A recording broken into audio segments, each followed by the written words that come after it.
to victory, 128 laps without a pit stop. Donnie Kite's going to get through it all and score his first career win. Saturday Night Racing League throwback at Charlotte goes to Josh Adams.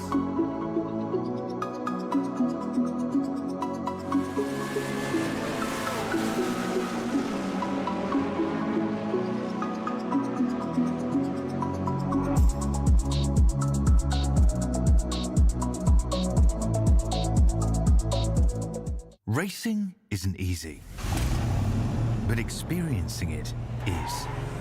iRacing puts you in the driver's seat with the industry's leading sim racing game.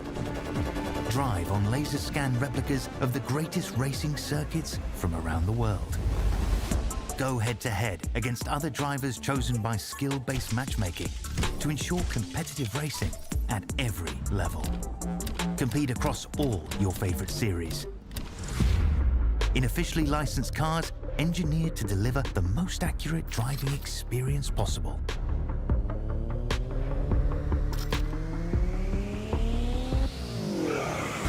Join a race or host your own with players from across the globe. Race against the computer or in a league with friends. Feel the thrill behind the wheel. Visit iRacing.com.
Tonight, the Slim Chickens Cup Series, presented by Tier1 Setup Shop, looks to see how things power around when it comes to Sim City. When it comes to Las Vegas Motor Speedway, the challenges are always high. And tonight, the Mystic Racing League gets all set to go to see who survives here in Vegas, as we get set to go racing for what's expected to be a busy night for its Cup Series once again. Tonight, we race more than 200 laps, a part of the ZMAX 500, and you can catch it all here on V-Speed. Good evening, everyone. I'm Justin Prince. Alongside of the booth tonight is Morgan Cook. Our cameras are invited by the great Dougie Beard. Tonight, the drivers look to try and keep it steady and keep it clean. To say the very least, Vegas expect to bring some challenges tonight with plenty of pit stops with the fuel limit, but it's our first mile and a half of the season, Morgan. Absolutely. This is where the championship really starts. We have a lot of mile and a halves on the schedule all season long, and a lot of them similar to Las Vegas. If you run well here, you have a good shot of running well at most of the tracks this season. It's going to be important to get that car down to the bottom and save those tires. They will be at a premium here tonight. This race, mind you, much longer compared to last season. It was around 150 so laps last year. 207 is the total for tonight. So they have upped the distance to a good 310 miles, 500 kilometers, a part of this third race of the campaign. And for many of the drivers here, it's about trying to keep up some solid starts. You look at the point standings. Isaac Wilson leads them coming in, yet to get a win. But your winners, Charles Robertson, River Hayes, are second and fifth respectively, coming in just about 6 and 16 points back respectively, Morgan. Yeah, points still very tight early in this season. There's really no reason to panic. Unless you're not on this list, then you got to tune it up, and it starts right here in Sin City. Yes, indeed. Or Sim City, if you will, as eNASCAR likes to call it when it comes to coming to Vegas. The drivers are already making their way towards the starting grid for tonight. Qualifying took place about 15 minutes ago.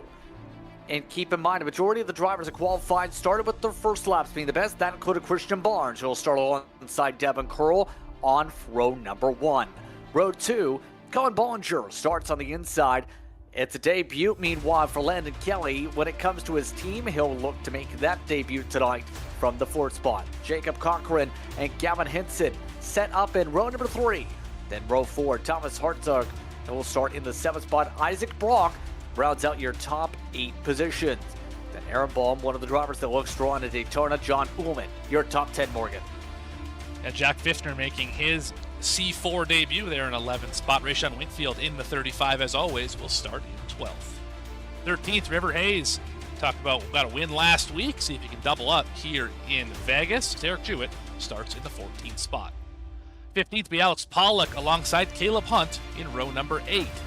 Row 9 belongs to Dustin Lewis and Joshua Gillen in your top 20. Michael Wade and Joey Beam. 21st goes the way of Charles Robertson. We talked about the win at Daytona. Going to have to make up a lot of spots here alongside Zach White. White 22nd. Reggie Kime starts 23rd with Zach Davidson next to him in the 24th position. Swing towards even further in the back. Corey Jones makes an appearance tonight. Lauren Vincent is next to him in 26th. 27th goes to Jared Knopfsnyder in the 30s. Isaac Wilson well off the pole in 28th position.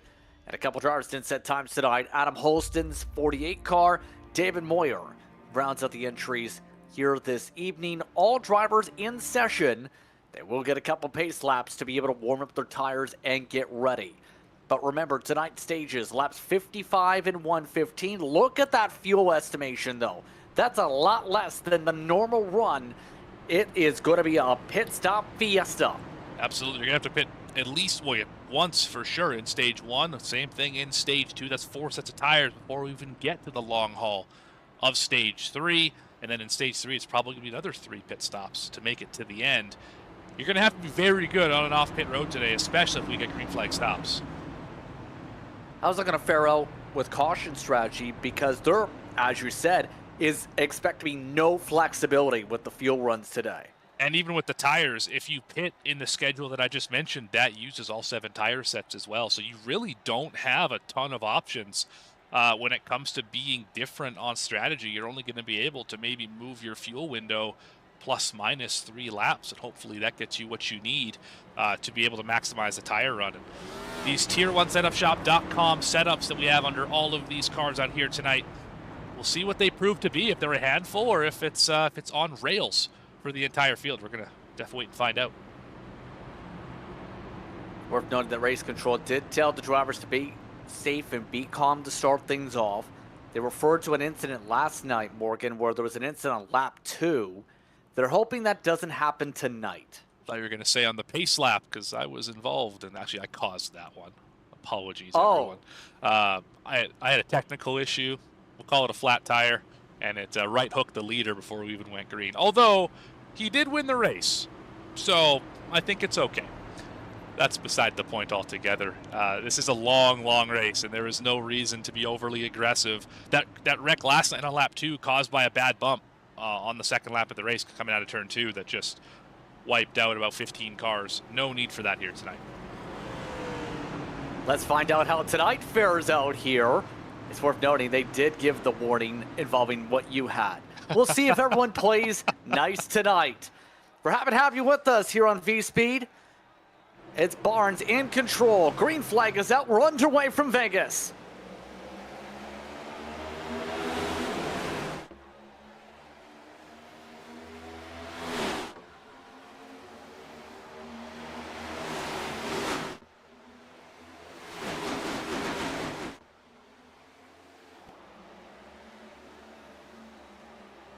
Look at them zoom down the back straight away the outside. Actually got the better run. That's because Landon Kelly, who is starting for Shady Acres tonight, who is going for the lead, gave the push to the 15, and the 95 wants to make a statement. Nearly led the first lap, but will lead going into 1. These cars love the draft, especially under slower speeds. You can shove that driver out in front, and it has the ability to make that car stick. Oh, we're wrecking behind him. Oh, Oh, hard Biffner, hard slide. on the wall. That's a day ender for the 55. No fast repairs tonight. That's going to be a rough debut because it doesn't even make it to lap 2's completion. First caution flag of the evening, and the 55 has to take the tow. That debut lasted just over maybe 2 miles. See the 55 right there. Came up the racetrack. 81 came down. 81 goes around as well, though no contact, I don't believe. Oh, actually quite a big lick for the 81 River Hayes. Winner last week. Let's see what happened here.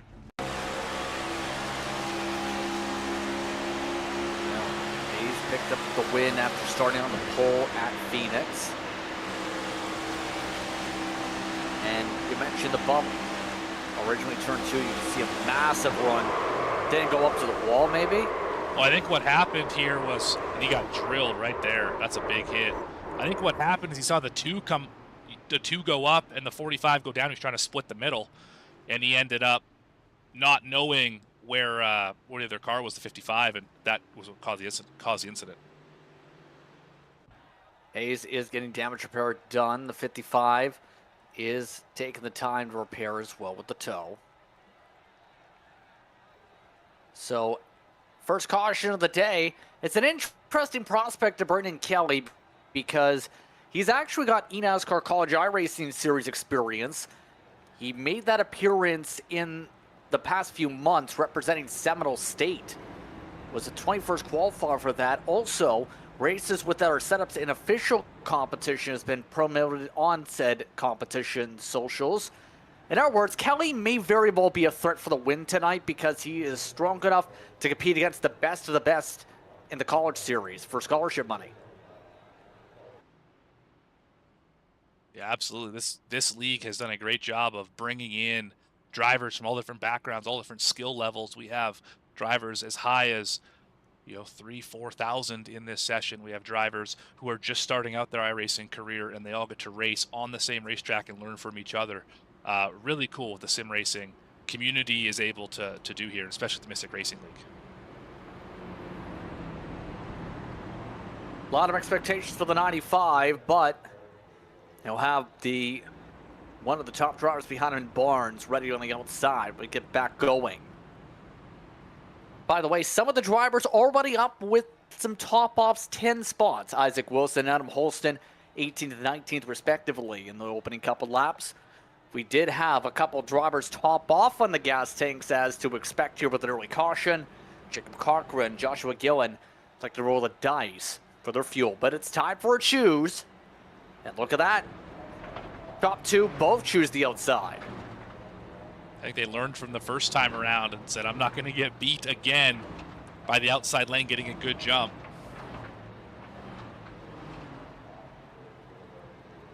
We have a choose violation. Rayshawn Wingfield has been caught. And that is going to be your first penalty of the night. Wingfield will have to go to the tail in the 35. So there goes all the track position for one of the top drivers in the series as we get ready for the restart. And now, as we get set, it's Kelly, Brock, Barnes, Bollinger, Hinson, Hartzog, Ullman, Baum, Jewett, and Pollock. We're a part of your top 10 here. I did get to ask you, who do you think is going to get the job done tonight in Y Morgan? I would say Colin Bollinger has a good shot at it. The 53 was very fast last night at Vegas here in the National Series, so that would be a strong contender. Really, anyone in that top 5, or anyone on your screen right now, I think has a good shot at it. Obviously, Landon Kelly's got a lot of speed. Barnes is fast everywhere. The list goes on, but I would probably look at that 53 sitting there inside of row number 2. Would be a good pick. He was a part-timer last year that won a lot. Green flag's out. A bit of tire spin for a moment from Kelly, but he takes off and runs away. Yeah, he is gone. All right, 4 car lengths. Doesn't matter which lane you pick when you jump out by 6 car lengths. When you get to turn 1, you get wherever you want to be. As Brock is going to squeak ahead here for the second spot, but here comes Barnes trying to chase him down. Barnes with the side draft, tries to tuck in. Can't make it fully stick, but is going to get the short distance to clear just about by the exit. The farm machine immediately trying to take back P2 as it's 2 by 2 behind, and not too many people able to clear by quite yet, as a lot of these drivers have that bottom of the track where it's bumpier and those higher grooves where you can carry more momentum. We did have a slide. Bollinger had to save it. No, Brock, I should say, is scattering the pack. We are dancing around here 3 wide, 2 rows deep. Ullman up on the high side in a bad spot right here. Did not clip the wall. Davidson did. Looks like we're going to sort it out down the front stretch. So as I said, Isaac Brock already well to the back end of the top 10 with the tire slide here. Some of the other drivers you see making their way up the high groove. So there was a tiny bit of air contact, let's put it that way, between the 21 and the 27. That's why the Fearless machine was kicked back. But we know Brock's got the pace. The question is, can they manage the tires so they don't fall off dramatically for those final few laps before pit stops tonight? And the tires are going to be vitally important to keep under you, of course. And I'm not sure if this car builds to the tight side or the loose side. I've heard it's a little bit free and wants to spin out a touch in the corners. So you're going to have to be making sure you save the right rear, as side force is already not your friend in these next-gen cars. Pressure is on for the race lead, though, as you can see. Kelly has had that gap reeled in as we expect here. Barnes has the ability with the trap to close. The top 3 have built an island. Carrying one down and around to the front straightaway. We have someone to the wall. Zach White is the wrong way around, but no caution. We stay green. See what happened here to the 77. Well, we have a moment.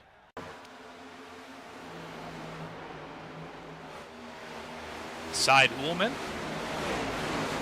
Title sponsor car, of course. And Ullman got him. Yeah, that's a big hit. That's a day ender for the 77. That'll be your 3rd car already with significant damage. Of note, River Hayes is back out on track from the damage fixed, but the other 2 involved in incidents are not.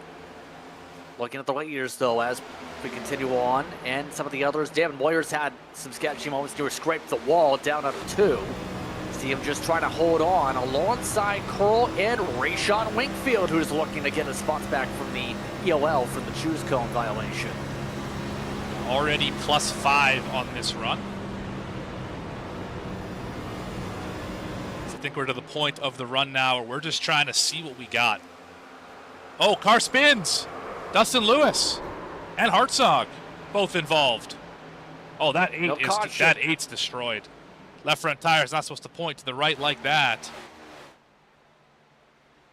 Can't see where he's going and below the motor too, so it is demolished. Again, no caution. We stay green. High above. I think the 4 just faded up the racetrack. The 8 didn't have anywhere to go.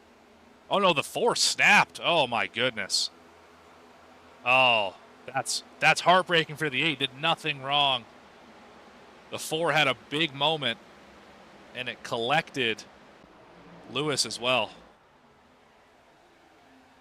The attrition list continues to pile up here. As we look back to where we were keeping an eye before. Winkfield has now gone in front of Moyer. Winkfield, so far, not the greatest of starts for the point standing. 17th coming in. As we take a look at some of the other battles as they pop up, that 5 trying to hold on in the battle for 11th with Wilson. But speaking of point standings, I mean, Isaac Wilson is already +16. We almost scoffed his qualifying effort of 28, already up well past the mid-pack as Landon Kelly under fire from Gavin Hinson and company. Yeah, nearly got past actually, but is able to defend again. Look at the charge from Hinson. Hinson running a lot more races, obviously, to start off this season. Contended a lot whenever he was at the 1.5 miles last year. He's immediately trying to take this race lead in the Rob's Custom Wraps machine. Not quite able to there. Pulls ahead at the start-finish line. Where does Barnes go? Does he follow Hinson through, or does he try and roll the high side? Still door-to-door. Still nothing doing. And that's the thing about the outside here. Because that power off the corner, you can defend a fair bit in down the back straightaway. However, how long do you think that will last with the way the tires are working and knowing the leaders were mostly running high side anyway?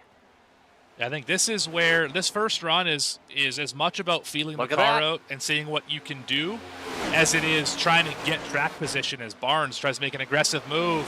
He's alongside the 95 now. Neither of them can get an edge. Oh, Hinson, big time slide. Keep in mind, the drivers at the bottom work together when it comes to team alliances. WFR cars on the bottom. But Landon Kelly still keeping a straight wheel on the outside. Gets the better power. No push this time.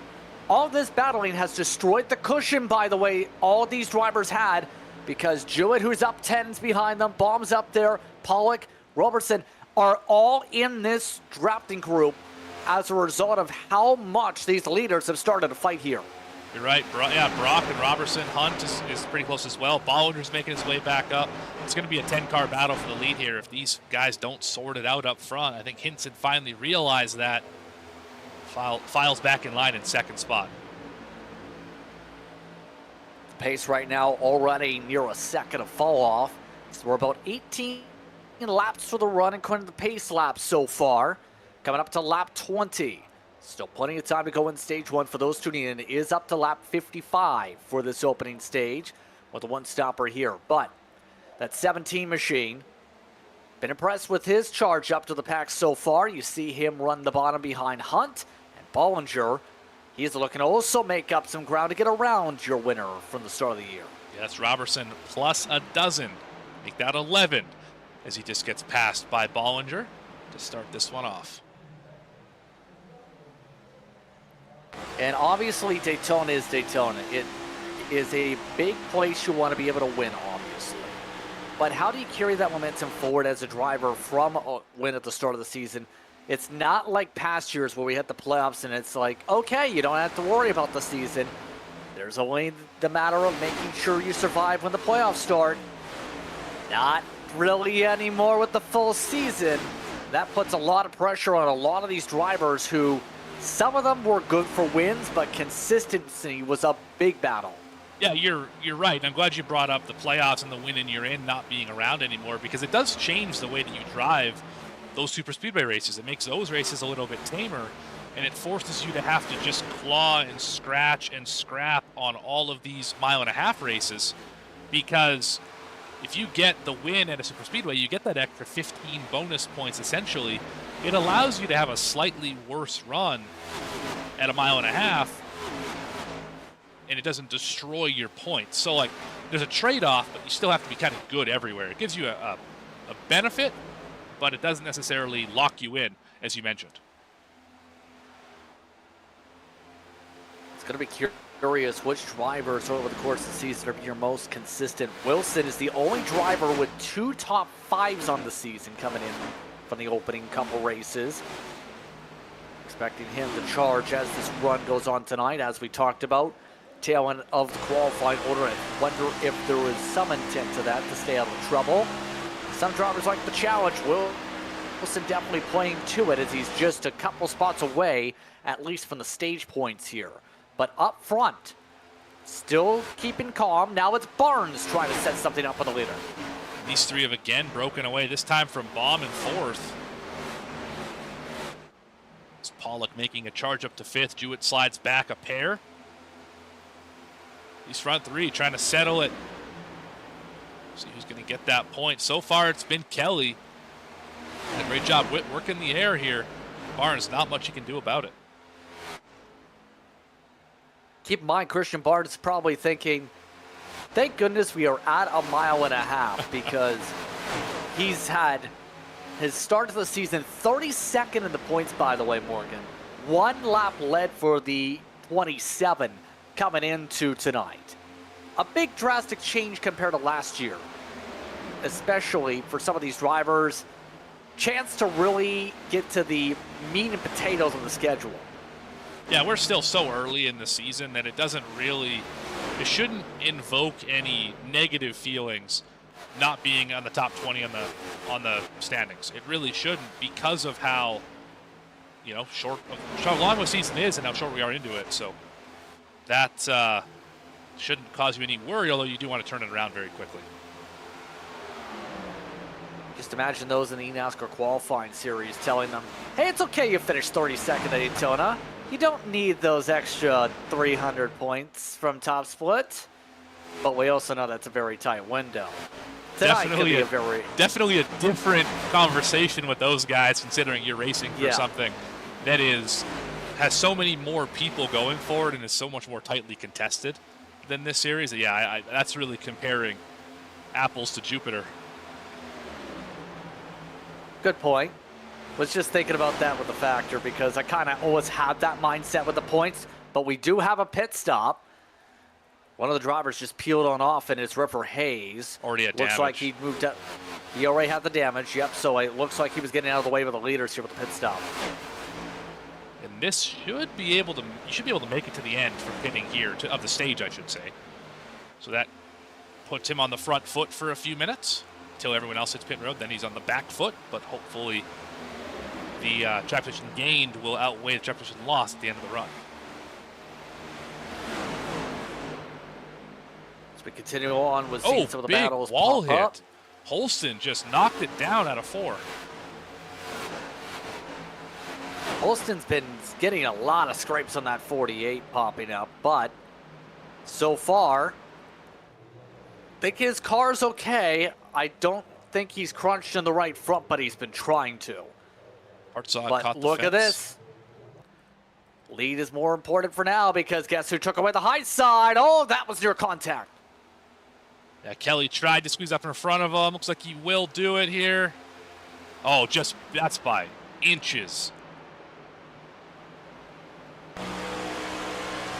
And Christian Barnes nearly got it done on the high side. Now the challenge for the Water Force machine, making the pass on the low side. It's been a trouble spot today. Looks like Kelly just let him have it. Or Not will so he? fast. Crossover. Easy clear by the 95. He's just toying with them. He sure Well, that is. was a good move at the cross. Yeah, that was well done. He almost traded like a dirt track where you enter early and you're able to get the throttle down quickly, and then you just cross him over. That's exactly what he did. He countered the slider. Now can Barnes do it again, or the tire is starting to get cooked on the 27? Cooked like a pizza, would you say? I Like would that say pizza on so. the side Like of his car? oven baked, I would say. You're right. Yes, indeed. Speaking of oven Right baked, now, 27. 83 Fahrenheit on the track, so definitely not terribly hot here for Vegas, but a warm track nonetheless. Here comes Baum too. Where did the 2 come from? Drew's been solid. Whenever we've seen him at Daytona, was competitive. He's been competitive here on his charge, up about 6. But the window for pit stops is coming up, and 4 cars are all covered under a blanket of just about a couple tenths of a second difference. Bollinger moving up to the 3rd spot, but he's got the 2 still on the preferred groove. The new California driver able to get nearly there for 2nd and will get a chance for 2nd. Yeah, saving those tires for Baum really paying off right now. He was conservative those first 10 laps, catches the wall quite a bit as Hinson's on pit road. He's the first of the front runners to make a pit stop. So pit window is open for the leaders. Hinson trying to go for the undercut as the rest of the field has gone down to, we talked about around a second nearly on the fall off. It slowed down to just under the 1 second. It was the first 7 tenths of the first 10-15. It's gone down to 9 tenths. Here comes Barnes. On the average. None. He's electing to come down and get out of the traffic jam. Oh, somebody just crashed. Is that Pollock? No, that's Hartzog. Hartzog, another the 4 slide. car. So the 4 does get himself down pit road at least after the slide. Corey Jones joins him. Joey Beam also coming down. Baum's going for the lead. Hearing a pit stop coming up for Bollinger. Does Kelly respond with the stop? No, he'll focus on the battle for the race lead as the 53 cuts down. One more lap will pay dividends on the rest of the run, but it will cost him on the short term. How far does Bomb go? So Baum did get the lead lap, by the way, in the 2-car. First major change up at the front. We had lead laps from Devin Curl, from Landon Kelly, from Gavin Hinson. Now Aaron Baum joins that as let's keep an eye. No one else from the lead 2 coming in. They've ran away from Pollock, by the way, by 2 seconds over the course of the run as more drivers are peeling down like Wingfield.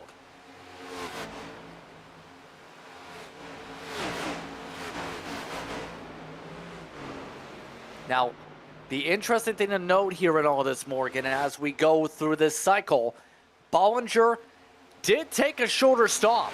Only 12 seconds for his stop. So interesting to say the least. Going to make sure on what he did there, because obviously he's elected to take 2. So a full tank of fuel and 2 tires for the 53. Yeah, I would think he took left sides, would be my guess. Took right. Right sides? Took right sides to confirm. All right, 2 tires nonetheless. That will launch him up the where they land here, I would imagine. He was already up at the front, so we'll see if he ends up with the lead after this. We also had a couple drivers take fuel only, it looks like, or very quick 7 to 8 second pit stops. There's a lot of flexibility on the strategy here as we look at 3 wide pop up. This is involving the 45, Derek Jewett, and Monsto's in the top 10 still. Wade on the outside. Curl, who led from the opening jump. He's already trying to find a way, and there's contact way down the bottom, Adam Holston. Yeah, just a big loose moment for the 48. He's struggling right now. Hasn't hit yet either. He's going to have to get some service done as Kelly hits pit road for the first time today.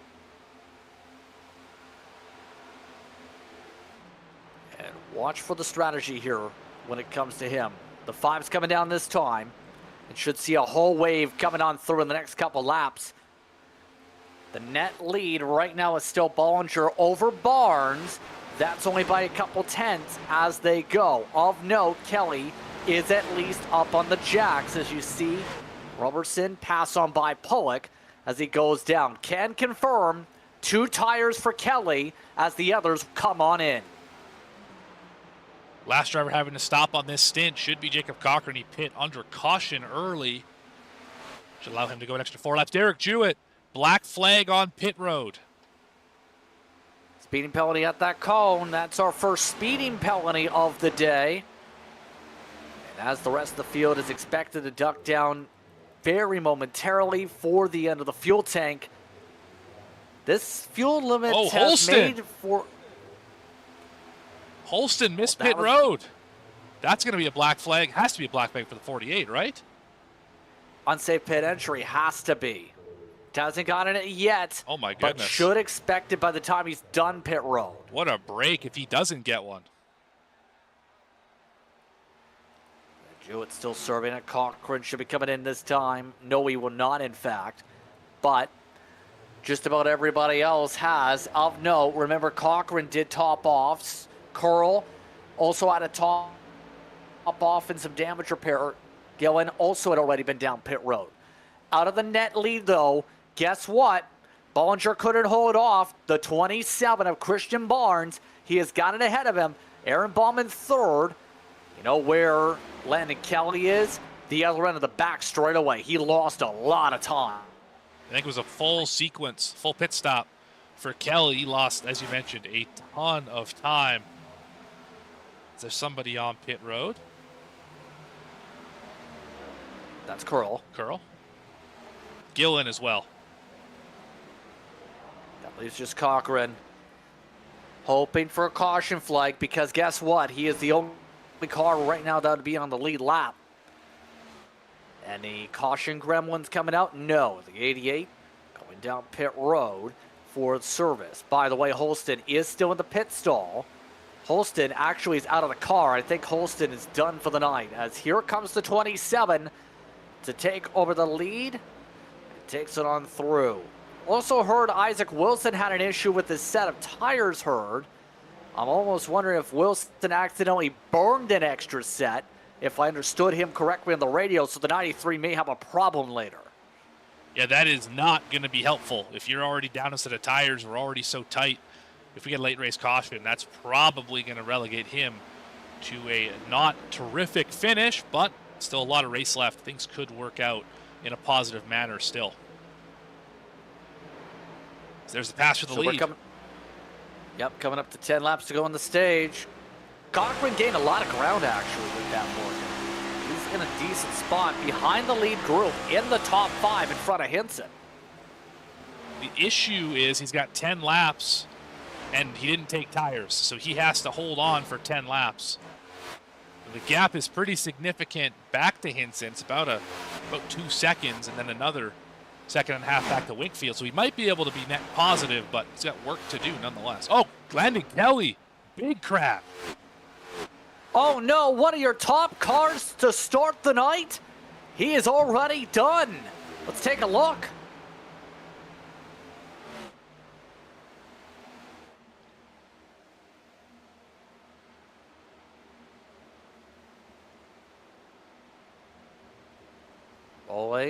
Rolling. Yeah, got around him there. Got rear damage, got front damage. He just got loose. Oh, Hinson was involved as well. Just hit the bumps. And actually, that's something that Landon was saying before the race started, is that this car he found was really unstable over the bumps on new tires. And that's exactly what got him there. Landon Kelly, Hinson, who started massive nose damage. Look at that. Yeah, his car is destroyed too. He's going to have to top it out for the rest of the stage, give up the track position likely, and at least get some of the damage repaired there. That's going to be at least a couple pit stops, Morgan. Absolutely. I would imagine it's probably a minute and a half worth of damage. He's going to have to get fixed. That is a really tough break for a driver. Having a great run. Battle for the lead that entire first stint. Bollinger, he's trying to find a way to pounce here. Barnes did get the advantage and keep close actually on 4 freshies. So there is the advantage to the clean air for Barnes as well. The question will be, can Bollinger take away the spot, get himself an extra point here, coming up to 6 to go in the stage? And these two have checked out 2.5 seconds back to Baum. So it's really just these two racing each other. No worry about the rearview mirror. I don't believe traffic will be a factor either. So it's 1v1 here for the stage win.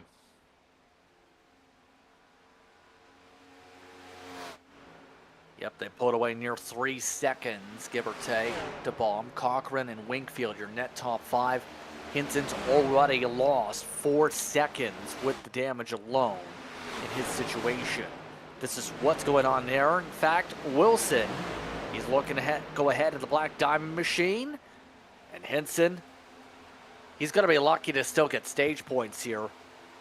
I think he'll get 10th, but you can tell Hinson is not good on the straightaways, as there's the outside for Pollock, inside for Brock. Yeah, 39 is a parachute right now. You're right, 10th he might just be able to set out 10th and get a stage point, but this was looking like it was going to be a top 3 run in this stage. That's got to be just a heartbreaker for Gavin. See Brock at least willing to try to work with him, set something up. Don't see that lasting long. Back straight away, meanwhile, Bollinger just got alongside. Here he goes to the inside through 3. Got the run for the back straightaway. Colin Bollinger on 2 tires takes the point. Does Barnes have anything left up his sleeve? Not this time around. Yeah, he is looking like all of a sudden he is knocking the rotation. Got the wall. Barnes getting pretty tight. I think the 2 tires, on top of taking the time to save in the stop, definitely helping loosen up the 53 a bit for the long run, but it doesn't matter. Pit road's closed, 2 to go. You got what you got here. No more pitting until we finish the stage. Hinson just fell back to 11th. Wow, he lost a lot of ground over the course of just a lap. That's how much that parachute destroyed him.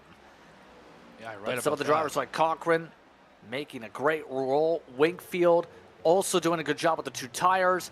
Some of the others like Wilson and Hunt battle it out. Coming to 1 to go in the stage. Interesting stage 1 already, Morgan. Yeah, lots to talk about even already to start. I mean, the car we thought was going to dominate the race in the 95, not going to finish the race on the hook right now. Some of the other drivers expected to be fast, like Pfiffner, wrecked out very early, and Holston also done for the day. But it's Colin Bollinger that gets himself 10 stage points. He's going to get himself stage 1 to help out his standings in the 53. Barnes in second, Baum in third. Cochran holds on to fourth. Wingfield in the top 5 with Pollock, Wilson, Hunt, Curl, and Brock. Amongst your top 10, green-white checkered is officially waving with the yellow flag. As stage 1 concludes, Morgan, the 53 now looking to try and see where stage 2 takes them. As keep in mind, that roll of the dice for Cochran is going to be one to watch for later. As Bollinger's got himself an extra left side set and so many others do, the 88 is the only one with an extra set projected for the rest of the race. And that could play massive dividends the rest of the way. 2 cautions, 1 for the stage, 1 for cause, 7 lead changes, and your stage 1 winner is Colin Bollinger.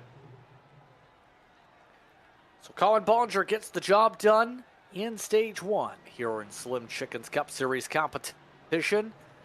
Again, happy with us here from Las Vegas as we get set for pit stop. Should see 4 tires for majority of the field. Do you take a 2-tire call here, try and get track position, and since you haven't used as much on the left sides, Morgan, or are you just taking a straight 4 tire? I think if you took 4 the first time, you could attempt to take 2 the second time, like this time, because you're not, I mean, you can cut the stage in half again. We got 60 laps on the board here, a little less than that when we go back racing. So I think it's still possible to take 2 tires here and come out in a good spot. I think River Hayes had an issue. See a meatball flag for the 81, and I'm not really sure where it came from. We'll investigate that here in just a moment. See who wins the race off pit road first. I was wondering if the damage for Hayes' case wore out the tires. But let's find out if there's any variation on the jacks. As expected, everyone going to jump on the right side. 1 car missed pit road, Joshua Gillen. Reggie Kime also stayed out to try and get a lead lap, it looks like. But 4 tires for the 53. And race off pit road is won by the 53. 27 to 88, 92. That's how they come off pit road as we get ready for a choose in the very near future. Again, happy with us here on V-Speed. Action continues after this.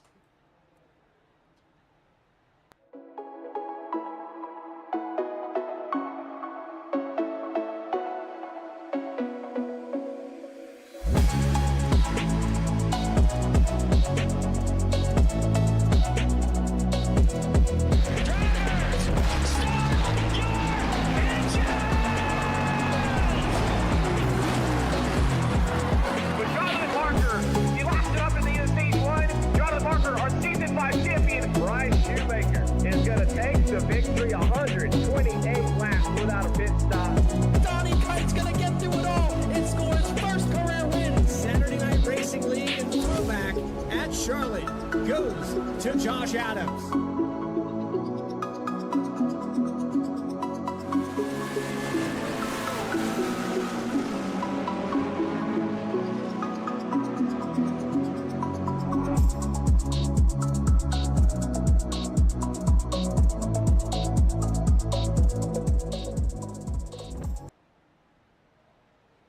Welcome back to tonight's action. Justin Prince, Morgan Cook alongside with Dougie Beard cameras provided here on V-Speed, Slim Chickens Cup Series, powered by Tier 1 Setup Shop. Reggie Kime pit coming to 1 to green as expected, but picked up black flag because guess what? Pit road is closed, and he was not aware of it. but it's Bollinger chose the inside, Barnes on the outside. In fact, the majority of the drivers choosing to start where they were off pit road here, Morgan. Stage 1 was wild-ish. We'll see if the wildness continues or not. I would expect drivers to try and get all they can right here. We've seen it's difficult to pass. Tire wear does matter. But I think the most important thing is getting on and off of pit road with the right strategy is what's going to get you where you need to go the rest of the way. Bollinger in control. Barnes on the outside. Green flag is out. And the inside line gets a good jump. Not as big as some of the jumps seen tonight, but the 53 does get ahead. Brings the 2 with him. So clean start as already Wingfield trying to wrap the top to get around side the 88. He is going to get there. Oh, that's tight off the corner. 3 wide coming into 3. A little bit of wash up there initially, but Wingfield drives around them all, and the fresh tires are able to help push the 35 to a race high 4th. Oh wow, points leader Wilson. He's looking to pick his spots here, right behind the first side-by-side on the racetrack. Isaac Brock gets alongside him. Oh, Isaac Brock, that was a big moment. 21 is wobbling all over the place right now.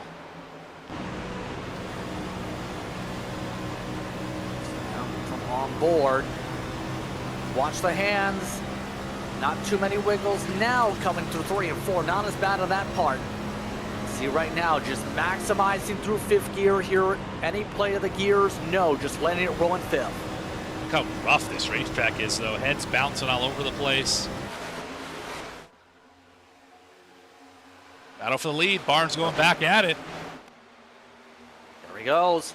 Inside, Barnes wants the lead back, and he takes it away pretty smoothly. No defense back from the 53. Top 4 start to build a buffer, all while Barnes gets himself the lead for the second portion of tonight. He's already got himself just about the double-digit laps led now in the season. Wingfield, though, he's a threat. He and Bollinger, we know, work together. And right now, that 35 wants to find a way to get ahead.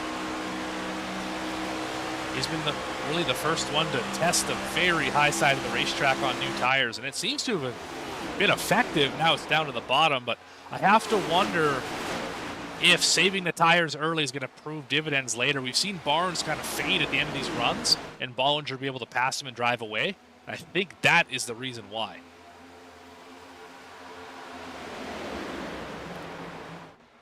See how the tires last this stage for all of the drivers.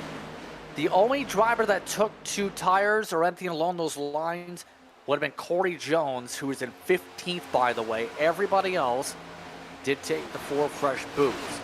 Very quiet day, by the way, you have to say, for Jones as he works himself in the middle of the pack and now one of the Waterforce cars. As we look at the side-by-sides, guess what? Pollock's still involved in it. Wilson just got ahead of him. Going to slide back 1 spot. That's P7 for the 92. Hunt and Wade behind him trying to make some noise. Look at Hunt get right to the corner. Alongside, could he make a pass down here at turn 1? Take a look here tonight for the 19, the Fort Bird Southern Springwater car. Able to jump up at the spot. Just out of curiosity, what makes Southern Springwater, well, Southern? Water is water, is it not? I'm going to assume it's geography, JP. That's my only guess that I have for you. I'm going to imagine it comes from somewhere in the south. Other than that, I have a feeling it's not like Cajun flavored. I don't really know. I would just assume that it comes from the south. I don't think I was trying to allude to that. No.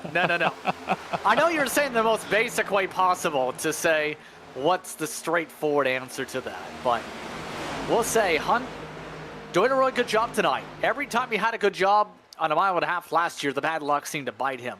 Tonight, he's been able to maintain the top 10 speed of the car.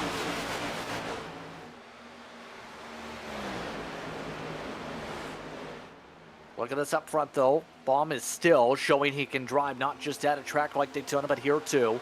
Up to second. The 2 has a lot of feistiness in that non-typical designs back car. Pollock was peeking 3 wide for a moment. He's got a teammate on the bottom. And Caleb Hunt on the top side.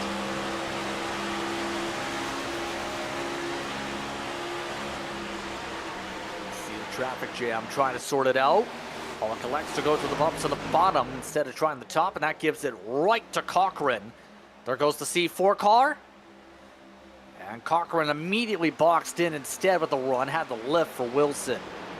That's the tough thing, right? You get a lot of chances up on that higher groove, but there's also... He got the wall in a big way there.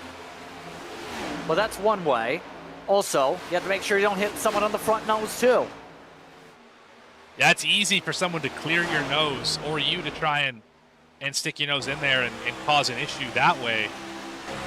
So running the high side has its perils. Absolutely, you have to be very careful up there. And it hurts the tires a little bit more, I think, if you run way up there.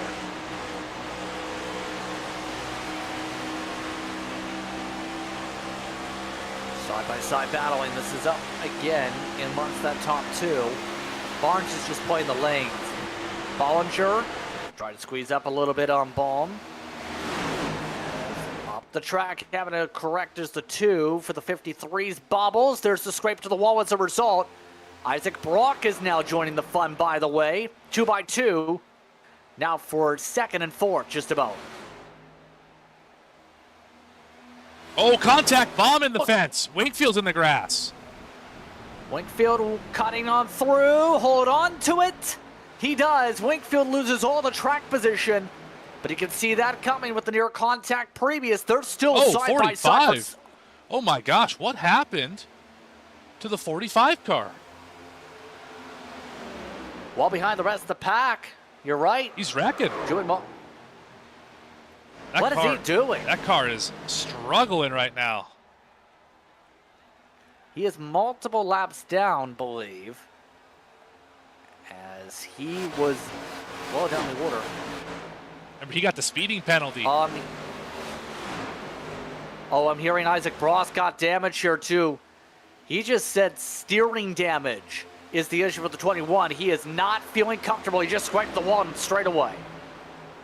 These toe links, if you hit the wall too hard or hit another car too hard, it'll break the piece that holds the wheel to the steering system, and it'll make that car very, very difficult to drive.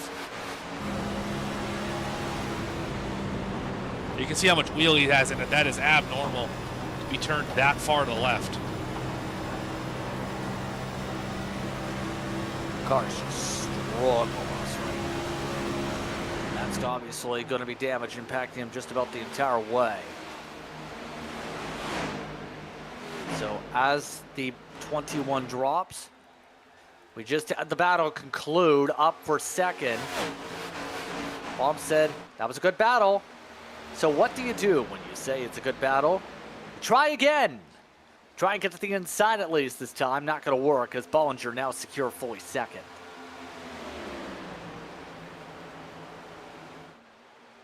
Shades of what we saw in that first stint. Bollinger able to chase down Barnes and fight to get that lead back. About halfway through this fuel stint, I imagine we'll probably run it out or pit with maybe 5 or 8 laps left in the fuel run and then just go to the end from there, kind of split it down the middle, so to speak. But you got to make it there first. Exactly. So here goes the 53 going for the race lead, all well. You know who's up in the top 10? Jared Knopfsnyder has made up a lot of ground since starting up the tail. It's tonight the night. He has himself a great 1.5 mile performance. He is actually in a decent spot here. The GM car has gained a lot of spots. They're running 10th right now. I was just going to shut that out. Knopfsnyder having a banner day today. Love to see that. And of course, you can't have the Slim Chickens NASCAR Cup Series powered by Tier1SetupShop.com without the Slim Chickens car. John Ullman hanging out here in the 14th position with the colors of the league sponsor. He's connected to it in the state of Iowa in particular. Can't confirm Freebird, a little curious, is indeed based in Georgia, which is the South, if my geography is correct. I would agree. Unless you're in Florida, I suppose. Florida's still the South. Yes, but Georgia north of Florida. It's all relative is what I'm trying to say, JP. Either way, Hunt's cut his way up the field. Some of the drivers at the back of the field, see some of the struggles. They've lost at least half a track to some of those in 1 and 2 we're seeing in these fights. We'll say the race lead will not stop. Barnes just took the inside again here, Morgan. Yet again. It just seems like the leader cannot get away tonight with this car. I mean, this racetrack being as fast as it is, it really lends itself to drafting. If you have a lot of mechanical grip, which I've heard this car does have, then it's really just aero dependent. And if you're following behind someone, if you can fan out in the corners, which you can tonight, you can keep up on the straightaways and you can basically hang with that driver over and over again. So you get almost the second car has the advantage during parts of the run. Definitely interesting barometer as, oh my goodness, I thought Hunt was about to turn himself across Isaac Wilson's nose in the background. That's how close he got in the trial, but I don't think he realized he nearly sawed the 93's nose off, and Wilson makes the pass in good measure. And it's almost the same effect here in the second pack and the third pack and all the packs. We've seen Hunt make the pass with the draft behind. Now he's struggling to hold on to spots. Cochran trying to switch up Pollock here. 88 to the inside, 92 pushed wide. Drake race down the front. Looks like Cochran's going to get it here as they dive into the corner. Yes, Pollock's going to give it up. Speaking of the 92, let's have a look. Let's see what he's got going on here on the driver cam.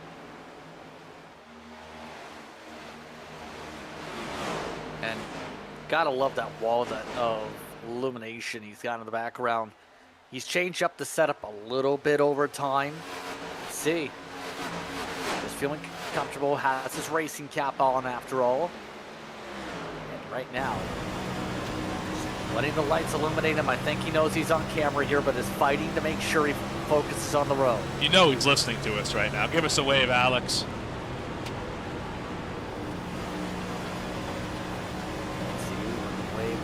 Through. As he tries to fight Curl here. Maybe a little busy. Exactly. There it is. Yeah, there. He's just waiting for the right time to take the wave. There is some latency, keep in mind, between what he may be hearing and whatnot. So, he's now down to the 8th position with the window set to open in about 5 to 10 laps for a pit cavalcade. And would be shocked to see more rolls of the dice on the tires here. Does anybody take the strategy the 88 did and not take tires here, or to try and match up in case there's a caution late? I mean, it's worth the risk, I think. If you're further back, if you're maybe Rayshad Wakefield, Jared Knopfschneider, 10th on back, you could try it, get track position, but if you're anywhere up in the top 10, I don't think it's worth it. You're only 3 seconds behind the leader. You can see the leader. Right, like they're just getting into one now. Like you're not that far behind. If it doesn't work out, I don't think it's worth the risk to have that kind of track position.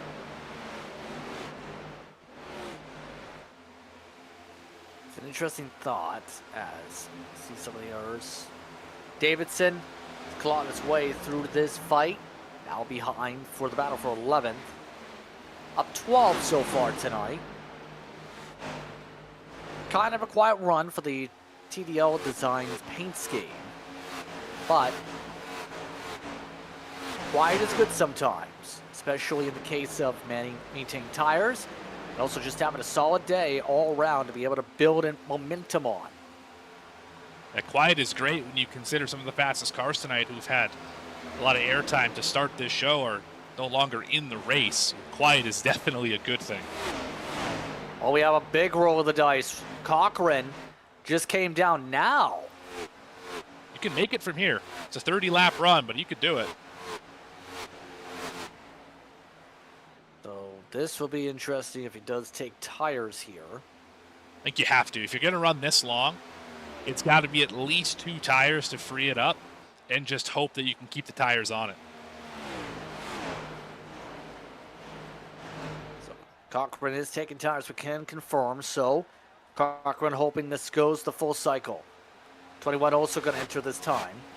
Yeah, full 4 sets of tires as well. Wow. Oh, he's taking 16 tires? Yes. Yeah, all of them. Actually, all the advantage he had, it's gone now. Like crazy. Yeah. 1 set left. Unbelievable. Well, hopefully, I know there's some way someone's going to accidentally do that eventually on the sim. You just don't want it to happen to you. I mean, they say 8 turns better than 4. Is that what they meant? Possibly. Hunt is in, so he's elected to come in only 32 laps in also. I'm surprised Cochran didn't take 2 tires, actually, thinking about it, because we've seen a majority of the drivers take the 2 tires because with the fuel limit, it is a faster stop by 3 seconds. It's like Daytona, right? Where you fill it up and then you're trying to save time with the animations. Some of these drivers did that here in Vegas. I think the only difference with Cochran, it's twofold. One, he needed pretty much a full fuel load anyway, because he has to go 30 laps and the fuel run is 36 or so. And second, he already had track position. The first time he did this, he didn't. He was already up in the top 5, top 6. So he's probably not going to lose as much as he gained the first time around. And this is just a safe call. I mean, you're not going to shoot yourself in the foot with 4 tires and fuel. You very well could have an issue on 2 tires, not expecting the balance to be the way that it is over the course of 30 laps.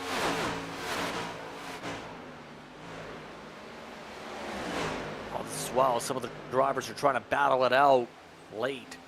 Overson still trying to gain some ground on the inside.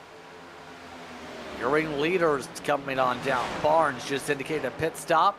See if the 17 joins him. There's the 27.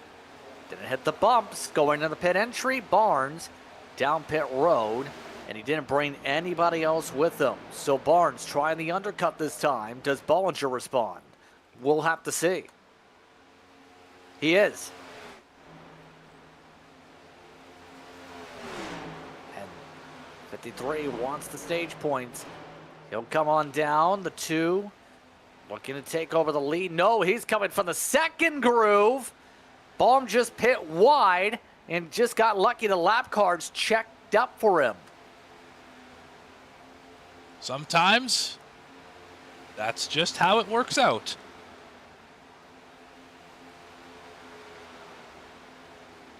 Regardless, he did pit that 1 lap later, so that it basically neutralizes the damage. Turn forward. Joey Beam is around on the apron. The Pocket Aces car is the wrong way around. And this is a dangerous spot to have to turn around in the middle of a pit cycle. Don't do it. Oh, my goodness. Well, he got back on the racetrack. Got back under the racetrack. I think we're okay here. Yeah, that was a moment for sure. Curl back to the point. I almost thought Beam was about to clean out 4 cars there. That is unreal. Turning around on the racing surface. And that was a big moment. Ullman, by the way, came down last time. Now it's a clean space for pit road. No more drivers coming around this time for safety. But as this goes on, Devin Curl gets some wet laps up at the front while these drivers battle for net second. Ujikai makes his way into the top 10. Going to run this one long, it looks like. Of course, he pit 1 lap later than everyone else, doing that strategy at the start with, at the start of the stage by pitting the extra lap later and going to the EOL for it. Davidson and Pollock make their pit road entrances, both way hot off the racetrack.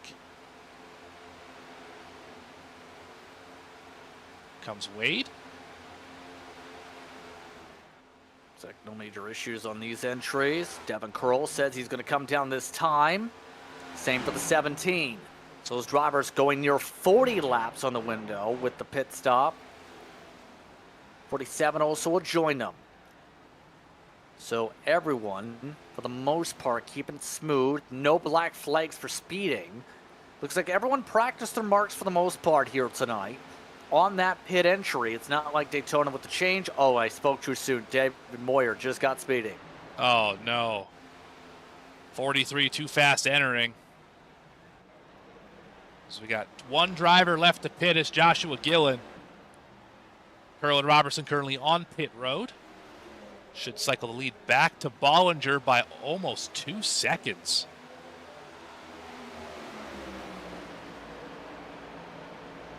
So, guess what? The strategy, again, works out well for Bollinger. A 2-tire call for the second consecutive green flag stop. Does give the 53 the advantage. Remember, Barnes does have the 4 tires. Everybody else in the top 4 net did take the 2. Then it's Cochran on the older 4 tires. That's Robertson with an 8.5 second pit stop. That is a part of that cycle who's in their own battle pack. So, decent position for the 88. They've got 2 seconds up on the next cars. But for Bollinger, it's about 2 seconds up for the lead to get the 10 stage points. Although Gillen's got a pit here, so really, Yes. Bollinger just, yeah, he's going to inherit this in just a moment. All he has to do is just not lose 1.8 seconds.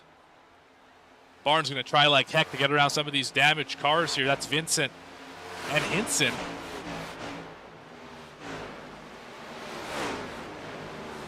It's worth noting, Hinson still has plenty of damage repair to go, so his car is still well wounded. Vincent still dealing with damage on the left side in his save. Gillen did enter pit road this time, so this is going to come up for the race lead. Now for the 53. The stage ends in less than 15 laps. Coming up to 14 laps to go this time. There goes the lead. Bollinger now in front. That Nerval is holding with Barnes well in traffic. So it's worth noting, as things have gone here, Robertson on his tire call did lose some ground here in his battles. As a matter of fact, Davidson is moving ahead. He's looking to pass Wingfield.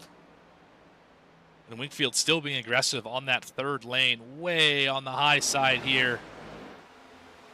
Keeps it wound up, and he's good, seems like, on the short to middle run, and just kind of fades a little bit on the long run for the 35. I'm curious to see if he can find a way to run the high side and still have that late run speed, or if that's just a trade-off that you have to make.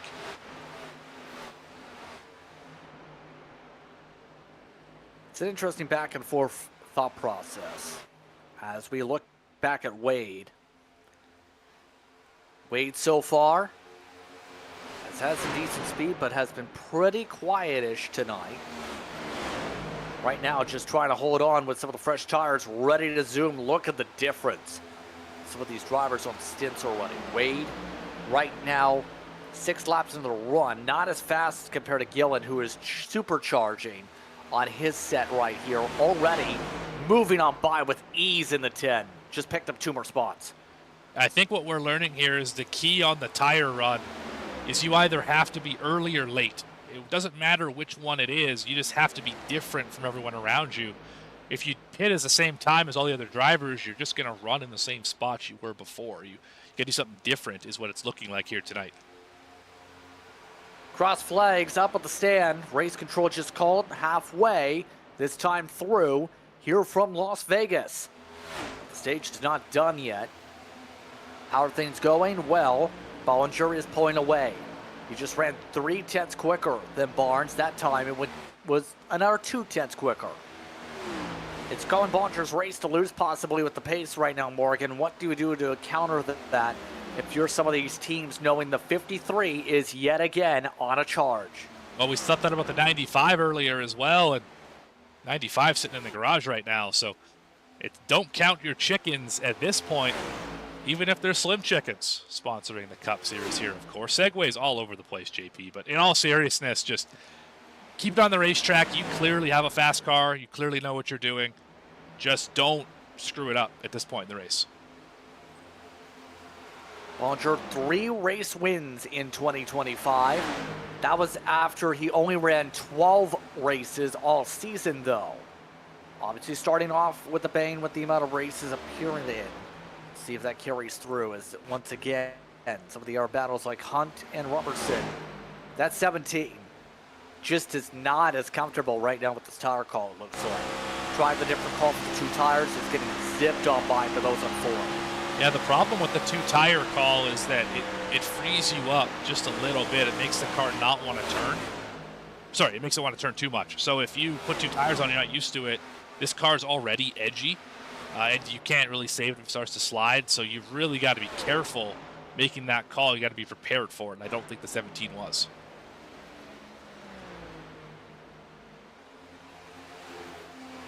And so the 17, at the very least, hope to hold off Pollock by 2 seconds. So we're closing in on the final moments of this stage. Meanwhile, Davidson continues to move ahead. Defends for 7th. Winkfield shuffles back to the line. Not sure if he's going to get much further. There is a chance on Cochran if the 88 clips off here. However, the 01 is slapping the wall. They all hit that the wall. might set up. Curl got it, Cochran got it, Davidson got it. They all hit the wall off of 4 that time, trying to get everything that they can. Interesting enough, Davidson top 10 of the points coming in despite no top 10s on the season. His best run of the season came through during the speed weeks at Daytona. Finished 16th over at Phoenix and 18th in the Mystic 500. But still, out of those who have appeared in both the races, starting up decently in the points. So a top 10 is what the doctor orders if you're Davidson. At least get one on the board to join drivers like Gillen and Zach, or to leap ahead rather, drivers like Gillen and Zachary King. Yeah, I don't believe Zachary King in this race today. And Gillen's hanging out back in 12th position, obviously on those fresher tires at the moment. So good opportunity to get some points and leapfrog yourself ahead of those guys. Official team name, by the way, for those who have the ND spoilers, is, according to the series, Damn Motorsports. And right now, Jewett laps down a part of that group. Baum, though, once the drivers in the top 10 of the points, also stayed relatively strong all night long. Competitive car, to say the least, at Daytona in the 9th spot, Phoenix in the 9th spot. In other words, if you're the 2, you'd look to try and reduce that number down. With what's going on tonight, may very well cut that by at least 2/3. Definitely possible the way he's run so far tonight. And Damn Motorsports, if you're curious, that is Derek and Aaron Motorsports. That is what that acronym is for. Yes, indeed. And so far, Aaron's been on the roll, but we see how the traffic's going to fare out here for this fight. They have indeed reeled in the 88, but we're coming up to 2 to go on the stage. Davidson is wall riding. Slapped the wall mid-corner to get around Vincent. Vincent hugs the bottom, moves out of the way as we come up to pit road close this time. I don't know if the 01's going to be able to get there. Can see Cochran. He's only got 2 laps to get it done. Might be a little bit too far here, even if the 88 was to make a mistake here. But as we come up to the 1 to go signal, stage 2, relatively smooth. Bollinger pulling away by 2 seconds over the course of the run on 2 tires. Davidson, one of the drivers that I have to keep an eye on for the top 5. But we're coming up to that final time through with the 53 putting up a clinic up in front. Has lap traffic. Brock just slapped the wall in front of him. And I think Bollinger is letting Brock maintain the lead lap. Some sportsmanship to help out the 21's case with the steering wheel damage. So Brock will not get the lucky dog and will get the chance to repair a couple times over because the 53 sweeps the first 2 stages and gets stage 2 in Vegas. Barnes in second. Third is Eric Baum. Wilson, Curl, Cochran. Davidson got within about a second or so. Wingfield stays behind. Hunt and Robertson are the other drivers that are in your top 10 for stage 2 here, Morgan. Absolutely, another stage win for the 53. That is going to have him sweep the stages. 3 cautions, 1 for cause, 2 for stages, 12 elite changes. We have had a great one. So we just passed halfway here in Vegas. Oh my goodness. Corey Jones nearly just cleaned out the leader. And luckily, no contact for Bollinger, who has had a strong run now. 43 laps led, with the majority of them coming in stage 2. And we'll actually have a big buffer with some of the lap cars. Yeah, that 63 going to be a buffer compared to the 27. We'll see how that factors in to be able to hold off the crowd for this pit sequence. As now it gets to the strategy portion of the night, where at the very minimum, 2 stops, if not 3, as you were talking about, Morgan, after this. You should be able to make it on 2 here. If you split it into Yes. Yeah, if you do 30, 30, 30, you can make it on just those 2 stops. Should have an extra set of tires in the bank as well. But cautions can happen, and that will certainly change things up as the whole field is on pit road right now. Save for 1 car. I believe it was a lap down, getting a wave around. That's Corey Jones. He'll try and get the wave, and actually got the lucky dog, in fact. There he goes. The best kind of EOL. wave around. The 5 just got an EOL. I think Michael Wade pit before everybody else on a different lap. Can't confirm. Michael Wade pit without the rest of the leaders, so Wade will start at the tail. Race off pit road. Look at that, a change. It's Barnes who gets it. Yeah, just a better stop in the box. Also, the first place starting position certainly helped. Didn't have to roll very far to get off of pit road to the timing line. And Bollinger also missed part of his pit road box. He did have to back up, Morgan. That's a big factor. That will also do it. Yeah, there's a number of things that lead to the 27 now being the leader. How about Isaac Wilson? I mean, this driver started 28th, last of the drivers to take a time. He is up to 2nd and is your points leader so far in the season. Is tonight the night you think he can break through? We're coming up to the choose already, Morgan. I mean, he's already had a great run so far. I don't see why not. He can just keep it up here. Anything can happen in these races. So, choose cone. So choose the top. A couple drivers are varying their choices, like Cochran, like Wingfield here. But a majority of the field staying about where they originally were set to start. Choose is good this time. As we get ready for the restart, it's Barnes, followed by Wilson on the front row, Bollinger alongside Curl.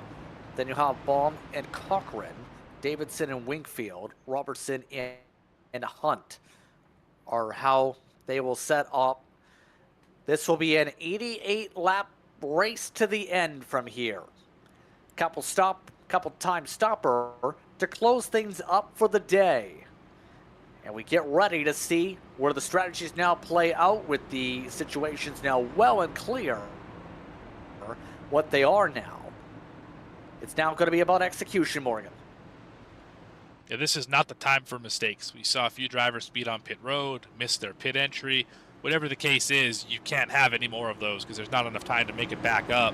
You can do that on that first stop at lap 20 or 30. You can't do it here at 120 or 130. You're going to have to be perfect the rest of the way. Barnes has led 22 laps so far tonight. He'll lead another coming to the green flag. Back it away, Bollinger able to zip immediately to second, one of the team delusional cars. And Look at the 3 wide form up there in the heart of the pack. Wakefield just spooked Cochran. Cochran well on the gas.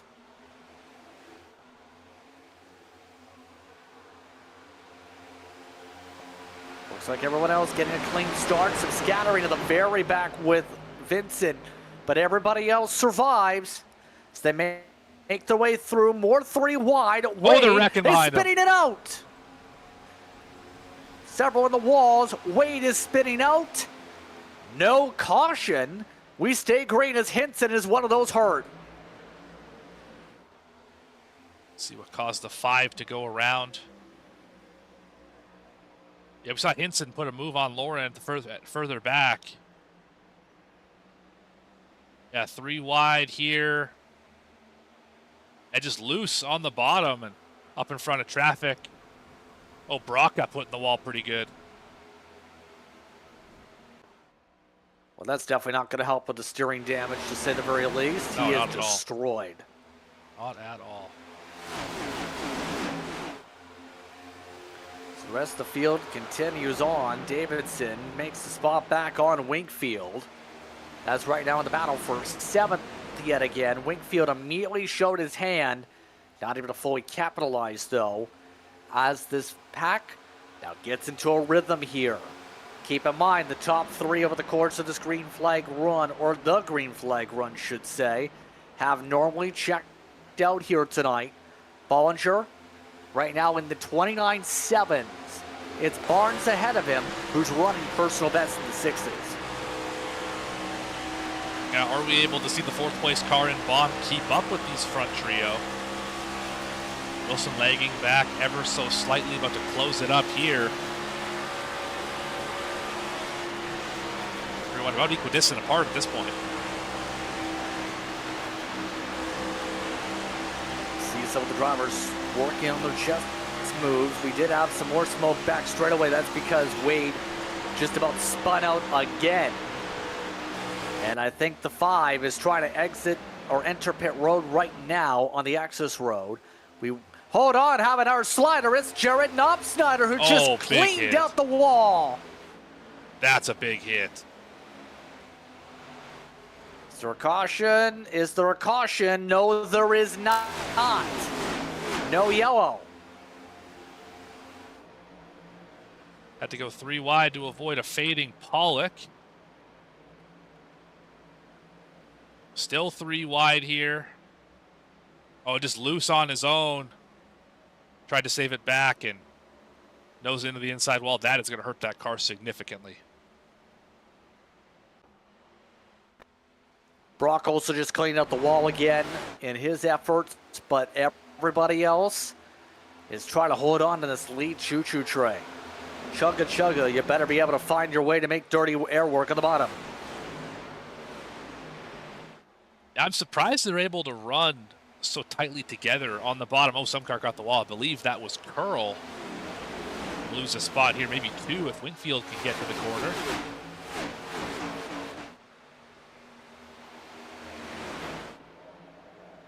Yeah, Curl forced to run the high side and defend, gets it done.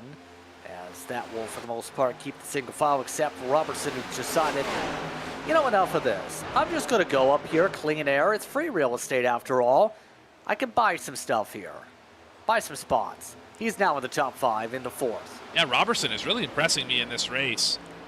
Kind of just been quietly lurking. Obviously, maybe picked the bad strategy on that last run in the 2nd stage, but here he is running 4th right now and showing he has a reason to be up here. They are catching up to Jared Knopfsnyder, and the first thing from Knopfsnyder is, what line would you like me to run? Leaders have told him, please stay high. So the 82 about to get zoomed on by here pretty quickly with his damage. So there goes the chances for the good run. We were talking about possible opportunities there. He will now fall a lap down 17th. He's in the wall. Barnes just about followed him into the wall. Barely gets by him. Can't go much higher on the racetrack than that. Good job getting out of the way, and good job by Barnes not making that worse than it needed to be.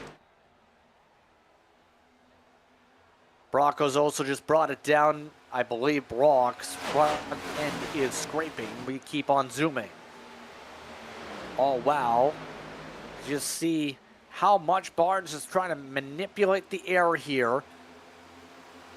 Bollinger electing to build up the run, though. We know these two can fight pretty fiercely, especially some of the side-by-sides here. Particular Bollinger seems to be setting up pretty well for the back straightaway, but 3 and 4 is equal this time. A little bit of draft here. He gets just ever so closer. Right in the tire tracks, tries to peek down to the bottom, got free for a moment. Give the advantage to the 27 up off the corner.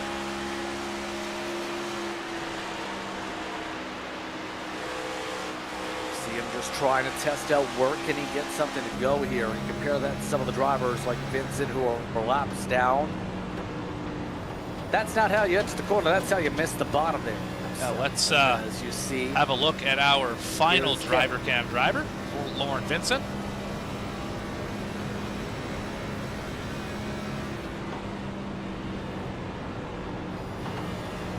yep, in a very dark room right now. It is. And is just trying to pick off spots here.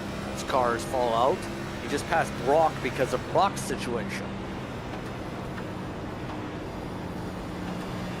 Again, want to thank drivers for providing us with their driver cams. Allows us a unique view inside of what they got going on here on Friday nights. Those perspectives very helpful to be able to bring context to their situations, as well as give a chance to connect a name to a face, if you will. As look at Barnes, got loose, but Bollinger got tight back. Both of these drivers a little bit on edge here. You can tell they're trying to drive away from Isaac Wilson. They want to settle this 1v1 as Wingfield and Baum having a battle.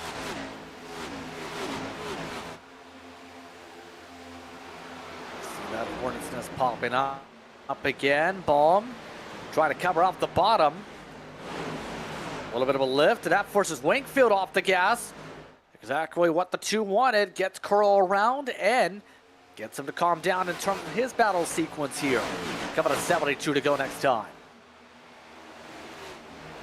I would expect stops here in about 10 laps. Driver's probably thinking about it.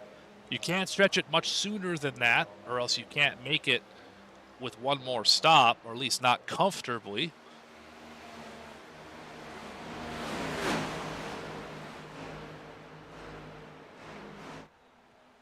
Right now, some of these drivers just going with the back and forth affair. Spots, the 17 now will lose the spot. Here comes the 35. Wingfield doing that third line aggression again. That outside groove in 1 and 2 works so well. We've seen earlier on today. Helps him pick up a spot there in that situation. I have to say, if you think about the team dynamics here tonight, Team Delusional having a great night. 2nd and 7th on the racetrack at the moment. 2nd and 6th, in fact. The other driver is Bollinger in 2nd.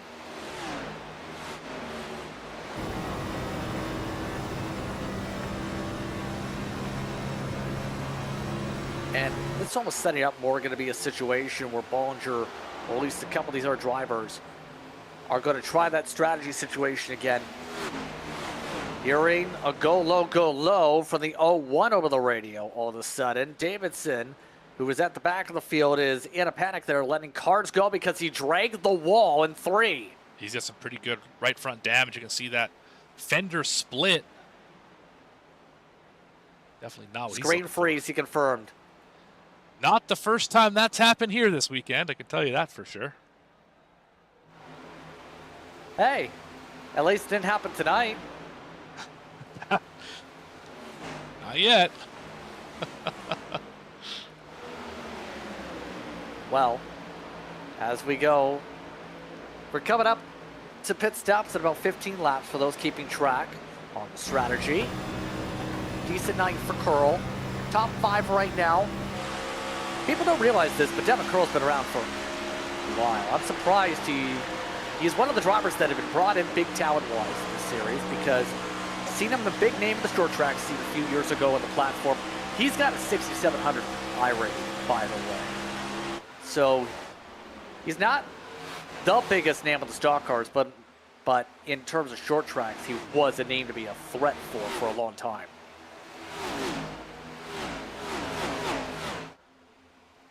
It's always nice to have great talent in a series, whether it's a new driver, whether it's someone who's been around for a while. It's just nice to have fast cars. We see that in other series with guys who come in and set it on fire, or guys who have raced there for a long time, or find themselves running a series for the first time. It's just nice to see, kind of an evolution of talent in a series. It really makes everybody better. So James Devin Curl, so far decent night in the top 5, but you see the race leaders separating again. And it's been interesting to see, in turn, some of the attracted talent this season. We see some of the regulars from last year really trying to up the ante, so to speak. The talent definitely picked up this season with some of the competitors here. Drivers like Wingfield, who are top 3 much of the season, right now just trying to fight to be able to get to the top 5. Now you got a good field when Rishon Wingfield is scrapping and clawing to get a top 5. That's how you know that you have elevated your game as a series.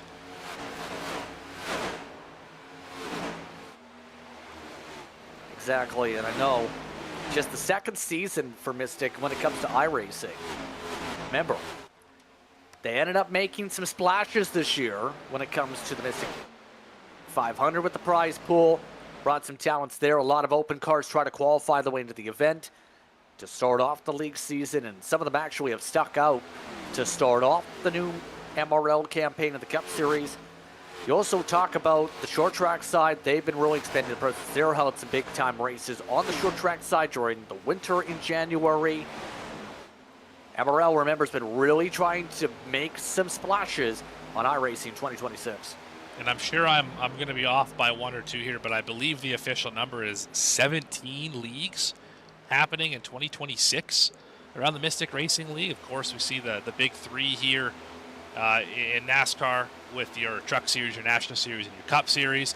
IndyCar going to be right here on V-Speed in about a month's time, and the list goes on and on to the Short Track Series and all of that stuff. There's a lot happening here in the Mystic Racing League. If you haven't already, check out racemystic.com for all the information you could possibly need to join them here on the racetrack. Be seen on the V-Speed broadcast, because isn't that what we want? Officially 20, it's been updated to Brandon Willard, always doing work. A lot of series. This community, by the way, near 400 members strong right now, including broadcasters. A lot of people part of this community in 2026 as we take a look and see. I think for the most part, Henson going to be one of the drivers to keep an eye on in a couple weeks when we go to Chicagoland. Take the chance to quickly mention with that schedule. There was an announcement for next week's race, Morgan. They are not going to use the short course at COTA. They are using the full course at Circuit of the Americas next week. So bigger track means bigger passes.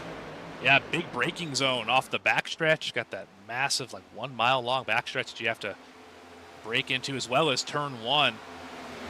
Get that big uphill section, slows the car down quite a bit. It's going to be fun next week to see these next-gen cars, which are road-designed cars, open around the hills in Austin, Texas. Somebody just had a moment. Oh, was that Isaac Brock? Yes, it was. Day goes bad to worse for the 21. He spent 7 minutes fixing the car, and what does he do? 3 laps into the stint, he throws it in the grass. He's the last car running. Not a great day for the 21. After starting strong, it's ending weak. Well, steering damage in this car is just a bad idea. Colin Bollinger on pit road. Pit cycle officially started. This is going to split it exactly at the 30-lap mark. What does Barnes do? Know how well the fresh tires work. Wingfield is going to come next time. see. Barnes coming here too, I think. Spawn. No, he doesn't. Nope. Oh my goodness, there's a near crash for a second because the two just about ran over Wilson. There was a miscommunication on pit calls. Remember, one of the requirements in this series usually is to call your pit stop. And Wilson said he accidentally called it with the wrong channel. You know what happened with that, Morgan? Pure chaos. He's already up a lane off the bottom anyway. Oh yeah, that was close. Oh boy. Woo. That'll get you every time. That loose moment was contact with Devin Curl, by the way. He is now in. Bomb is this time through. Curl still on the racetrack. I mean, why not? There is the option when it comes to the stage now, knowing the runs are going to be 35-40 more so than 35-37-ish. There is some flexibility to where you could set it up in, at least in terms of my theory here, to be able to car middle back straightaway, hold on thought. Someone had issues on the back straightaway, just heard on the radio, but we keep it green. Isaac Brock has towed the car. It was him. Oh yeah, Isaac Brock with the meatball flag. That car, let's go back and see what happened to it, is destroyed now. Oh yeah, big loose moment. Oh, he hit that a ton. Oh my goodness. Yeah, he got that a lot.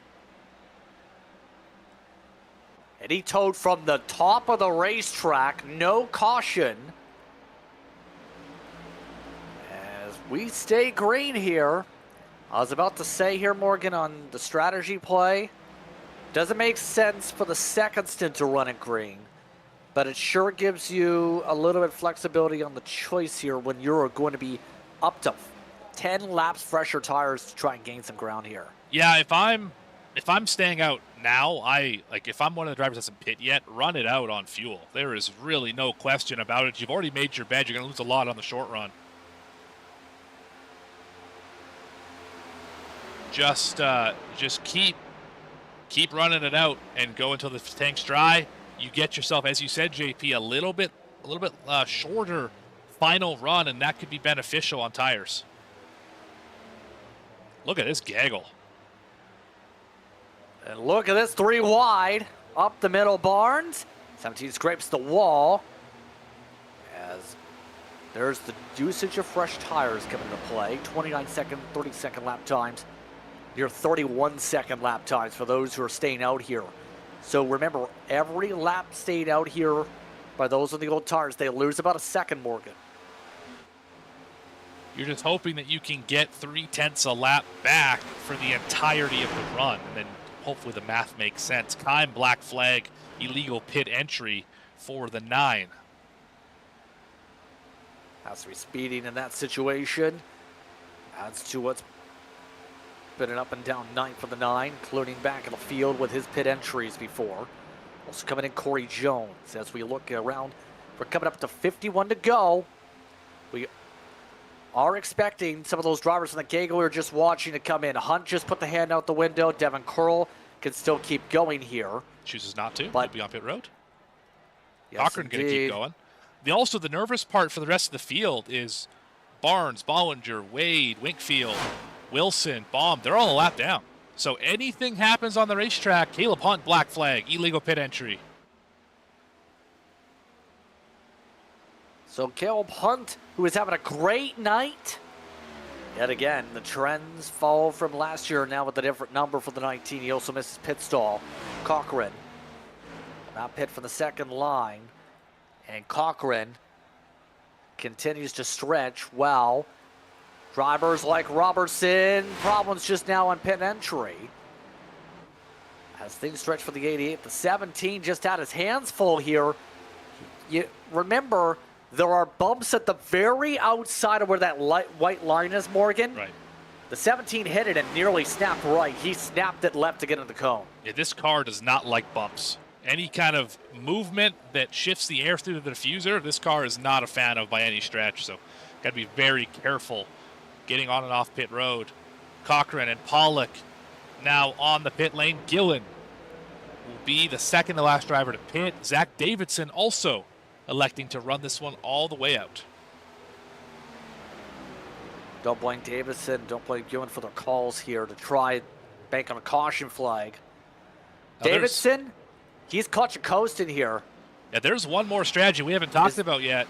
We have the ability to stretch it to probably within about 5 laps to the end. If you can double up this stint, again, go another 40, 41 laps, and then pit for fuel only at the end of the run for 5 seconds, you have a chance that you could make it and gain a lot of track position that way on that final short fuel stint. Don't know how that call is going to work out for some, but Gillen stretches the furthest out of anybody yet again tonight. And he's cradling the apron to come on down. Might lose some ground on the entry, but he'll close out the window. Net lead as we've gone, by the way. No change up at the front. 27 over 53. Winkfield did cycle ahead of Wilson. Aaron Baum fell back to 5th. Devin Curl's got fresh tires, though, in 7th. A part of those trying to gain up. So Curl's going to want to watch this stint. He's got the flexibility to then equalize with everybody else. He is looking to push to get all the spots back. Got 6 lap pressure tires, and Baum should be able to get around him here in short order. Same story for Wilson, Winkfield, and everyone in front of him as well. Got more smoking back straight away. Curl goes for the spot. We keep going. The smoke, by the way. Derek Jewett just slammed the inside wall under green. We have no caution. The 45 has already jumped out of the car. Again, staying green as another driver has an issue. Yeah, it started off great for Jewett. It has gone sour in a big way. Was up in the top 5 for parts of this race. Had the speeding penalty on pit road. Had an issue with the car later. You can tell it is struggling after he hit the wall there. I think it's just going to end up crashing here. Yeah, he can barely steer it. He hurt the right rear toe link. Yeah, just loose in the corner. Not much you can do about it. That car's demolished, and we stay green. We've stayed green. There's been a lot of cars with problems, but right now the cycle has about 12, 13 cars on the lead lap. Pearl making more passes. We have a car front straightaway. Joshua Gillen is stopped on the front straightaway. No caution. We stay green. Now the caution is out. So that changes something. Do you like fuel mileage races, Morgan? Because I think we just got one. Ooh, that's a nasty hit for Gillen. And the really unfortunate part for Gillen is he had the best fuel mileage all day. He could make it from here, if he wasn't the caution, of course.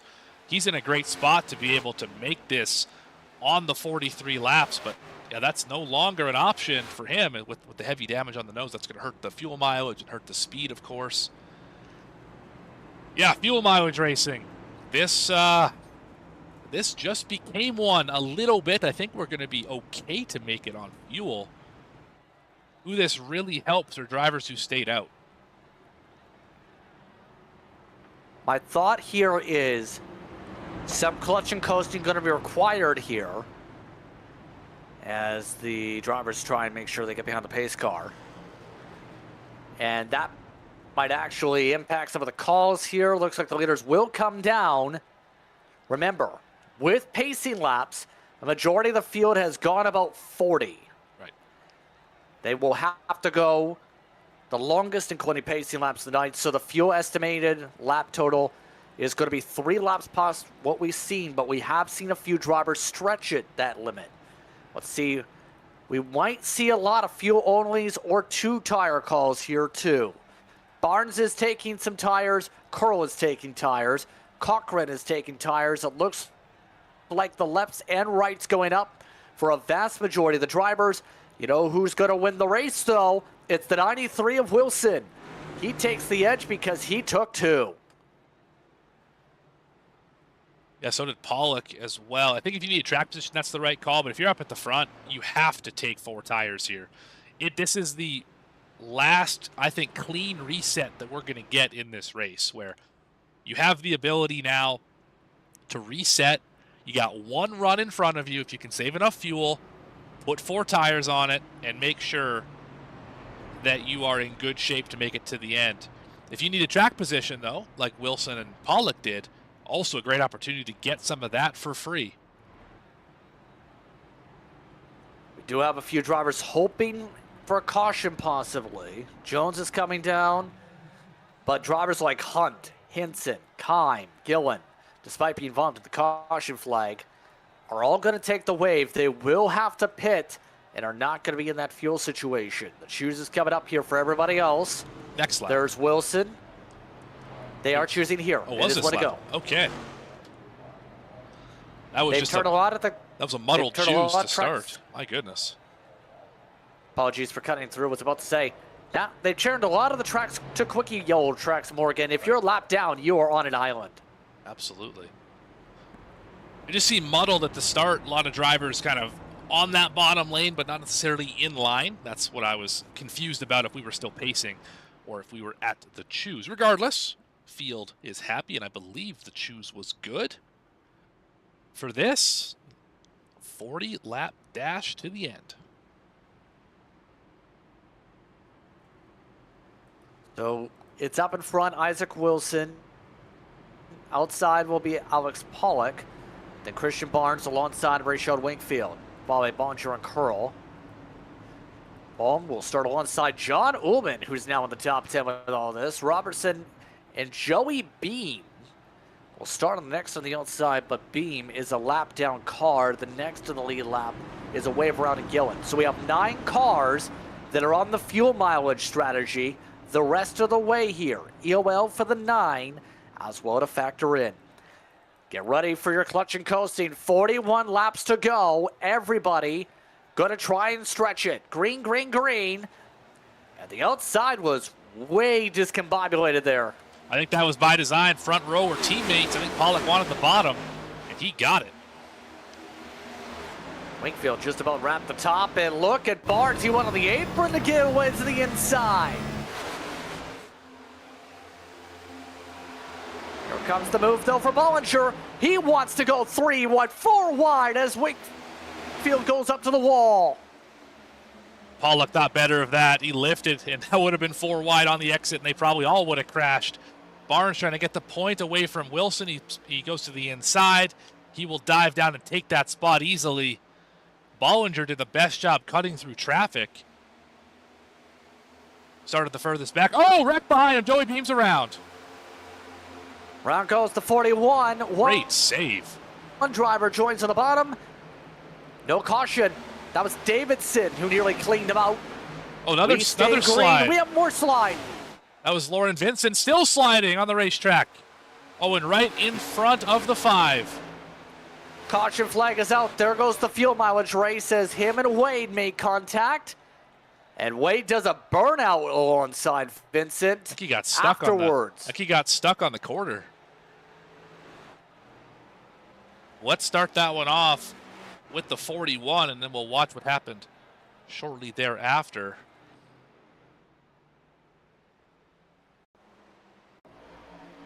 This is with Beam. Silver numbers, orange roof.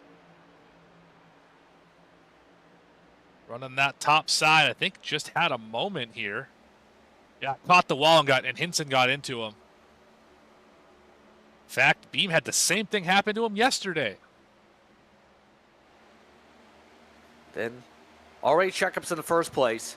Oh, and then Vincent just got loose, hit the brakes to try and correct it, and then got loose again. And I think Wade is upset. Maybe thought that was intentional. Clearly was not. Yeah, that's exactly what it was. Definitely was just not able to save the car for Vincent. Not an intentional crash by any stretch. Regardless, the 5 and the 07 involved in that one. So Vincent got the EOL penalty for this caution. That takes away the fuel concerns. Should be able to make it from here, Morgan. Right. And now it's all about, can you take the lead away from the 27? Does anybody top off? Interestingly, wow. A lot of people topping off just in case. I think the thought here is that if one car stays out, everyone else takes tires. If the leader doesn't, it's 93, miss the box, I think you're just really looking at that situation for, can I jump them on tire strategy? As a few stay out, Ullman and Cochran say we don't need to pit. Bollinger going to get off pit road first. Yeah, Barnes wants those tires. You have an extra set to burn here because of the way the race is cycled out. Slide him back to 7th.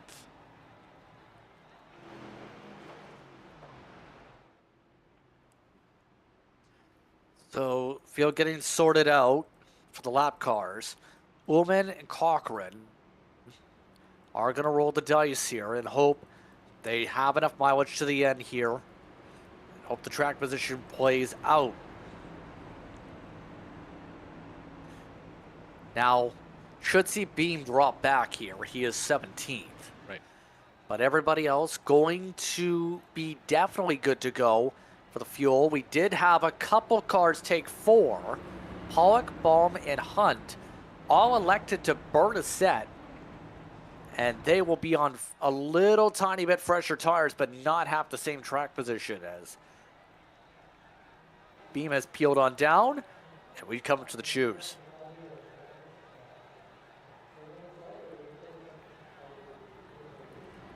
Looks like no issues for Ullman, who is now the leader for the first time tonight. It's going to be a test for the 34, first time in clean air all evening for the GM car. With the oldest tires on the racetrack also, so that will be curious. Not by much, it's only by a lap over Cochran, who's 5 laps over everybody else, but still, we've seen tire wear be impactful on the lap times. How quickly does Ullman fall? Can he stay up there? These are the questions that we're not quite sure about at this stage of the game.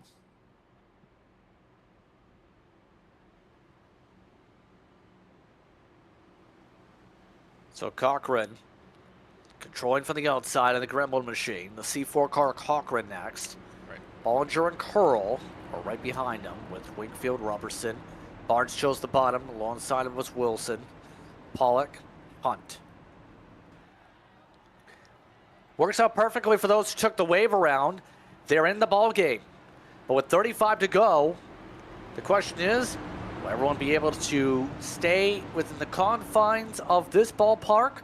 Will they accidentally end up in the construction site in downtown Vegas for the Athletics? Let's find out. 35 to go. Restart zone. Green is out. Ullman actually went pretty conservative on the restart because Bollinger's all over him. I think Bollinger and Wingfield were hoping for a better jump from the 34. We're going to get it here. 3 wide, Bollinger to the middle. Look at the run. Curl all over the back. Oh, we're wrecking. Ullman wrecking. He got Barnes. That's day over for the 27. One of the fastest cars of the day involved there. Still wrecking in 3. Wingfield just slammed the wall in 3. Ullman's the wrong way around. Chaos abound. And some of your top contenders all get themselves collected in the biggest wreck of the day. Wow. Let's ride on board with the 34. Where it all started. Yeah, just loose on his own.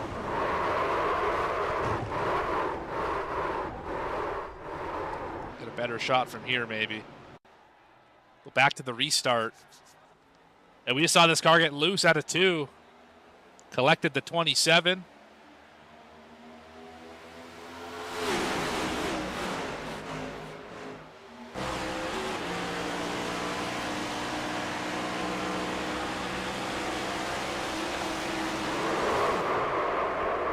Slam. Then For Wingfield. one of the fastest cars. Oh, Wingfield got a bit of contact. That damage not quite as hard as I initially thought. Oh, that heavy damage to the front end, though.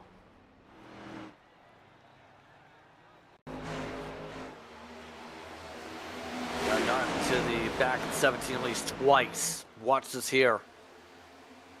17 just got clipped by Omen. There's the one, and there's two. And then got clipped again right there, and that's where he got the spin. Yeah, that is pretty heavy damage, actually, to the nose of 35. It didn't look that bad from the contact. Now we can make it for sure, for sure. Yes, but a lot of contenders are saying, I would have preferred to stay for sure up front. That's right. That's right, but you can't have it all. You can't both make it to the end and be up front all the time. Sometimes you have to concede one of those two things. Now, of course, you would have rather had question marks about fuel than question marks about if your car's going to run anymore. But it happens like that sometimes. So Bollinger, Cochran, Curl, Pollock, Baum now amongst your top 5. Top 10 stayed out here, outside of Henson. Although, not sure if Henson gets an EO or not. I think he pit under the before the pit road officially opened. So we get ready to see if Bollinger can hold off the pack. Curl, keeping things competitive, has led with the cycles. First major test for the 15 here. And it comes to the MRL on the Cup side. So 32 to go with the choose. Let's see. Bollinger low. Cochran low. Curl does make the choose to the outside. I think Baum hit the wall trying to choose the high side. Sometimes you have to leave no doubt.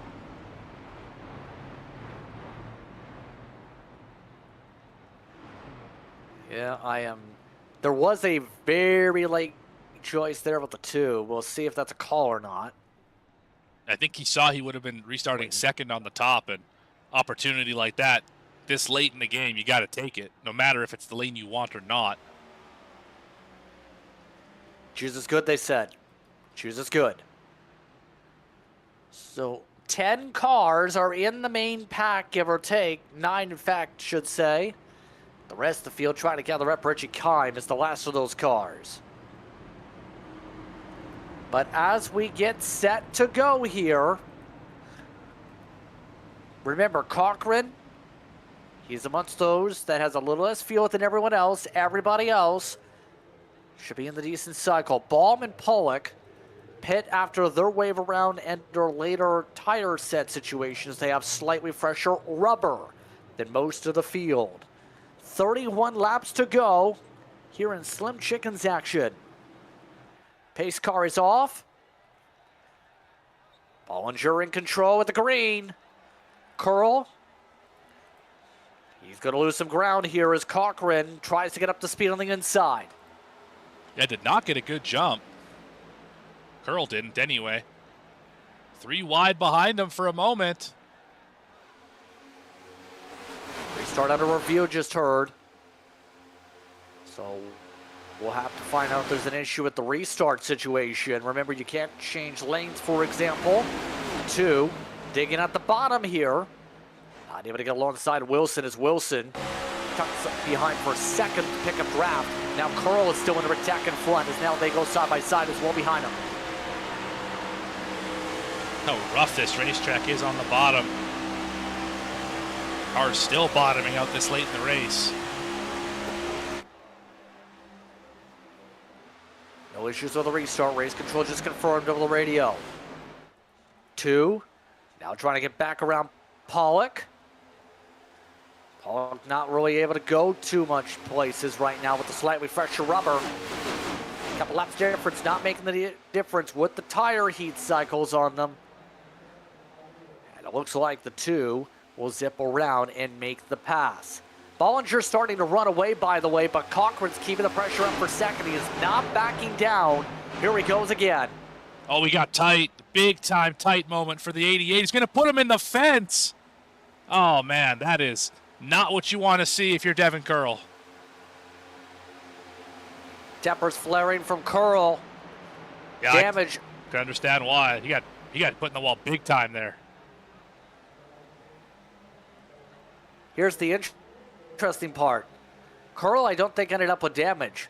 Cochran hit the 15 so hard to the wall, he crushed his own right front, and now he's getting tighter from it. Splitter damage, too. Yeah, already had a car that wouldn't turn, made it worse with the damage. Hard to tell with that matte black finish, but it's definitely there. See it right there, just behind the headlight.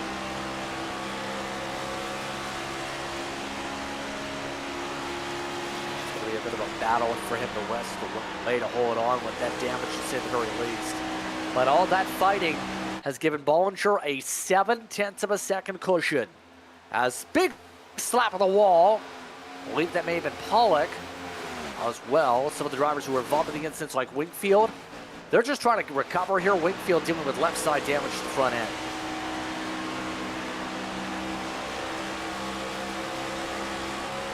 What I'm noticing here, I think you're about to say, Morgan. Corey Jones in the top 10 here. He is. Corey Jones had a very quiet day. The only time you said his name was, I think, when he caught up to the leaders and you had a scare and you thought he was going to hit them, but running great in 10th right now in the closing stages of this one. He held himself off to a good day. Huge question on, I think, his mind here. WFR camp. We see how he tries to play things out. A lot of the drivers sticking to the bottom lines right now in 3 and 4. Sun's starting to really set here in Nevada, by the way. The instant time, almost 5 o'clock, and you can tell it is very orange now. It is. Another driver I want to give a shout out to. Oh, we got a big slide in front of him. Cochran had a big moment. He caught the apron, I believe. But anyway, it was Caleb Hunt having a great run, running in P6 and maybe about to get 5th here. He can get around that fading 88. You mentioned the paint scheme change this week. He's really struggled in that Tier1SetupShop.com paint scheme. Switched up the scheme. Looks like switching up the way that this car runs as well. One of his better runs we've seen. He started off the points in the top 10 first couple weeks. Runs like this end up putting him into a decent spot here, but it's time against Chicagoland, our second mile and a half of 2026. There is an interesting note to mention for your race leader, and that's going to be a factor here for Devin Curl if he does chip away. Michael Wade is running with the leader and is keeping within the wake. He's become the bridge for the 15. I think that'll be beneficial for Curl on the straightaways, and as long as he doesn't pick the same line as Wade, it should be okay in the corners.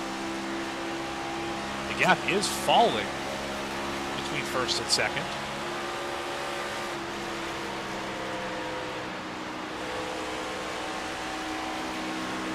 Yeah, I think it's, if anything, it's gaining by 3 and 4. For the entry to 3 for Curl with his back straightaway. Curl's just not picking up the speed he needs to in the corners.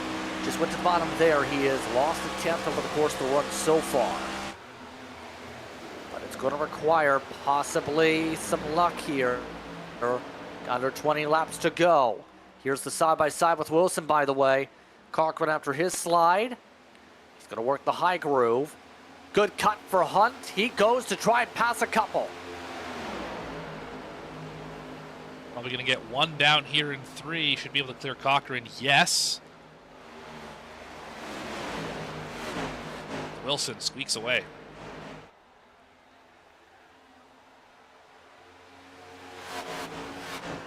Able to build the buffer for part of this race. Wilson, we talked about the points advantage. With today, likely keeps that up because out of the drivers in the top 5 coming in, yeah, Wilson in the top 5. Robertson is in 13th now, well out of contention for the top 10 right now. You also have Clinton Goodnot here tonight. You have Alex Pollock amongst those who are in the top 10, but not picking up ground to Wilson. And River Hayes, in his second start of the season, but it was at the top with the win at Phoenix. He's amongst the drivers who had a night to forget in 25th. In our words, Wilson stays the points leader and grows the gap as long as he doesn't spin. There's still a lot of race left here, 17 laps before we start crowning winners and official finishing places, but it's looking so far so good for Isaac Wilson. Love to see it here in the third race of the year, the first mile and a half at the top of the show. If you run well here, that bodes well for the rest of your season. And it's an interesting factor when it comes to the next mile and a half in the schedule, because the next ones, if you just count the mile and a halves, would be Chicagoland, which will be the same distance. It is another one of those 207 lap races. Texas also 207 laps. Then you have to go all the way down, I think, to Kentucky in May, because we have a lot of wild cards mixed in for the month of April. Chicagoland's going to be an interesting one because we haven't raced there in real life in years.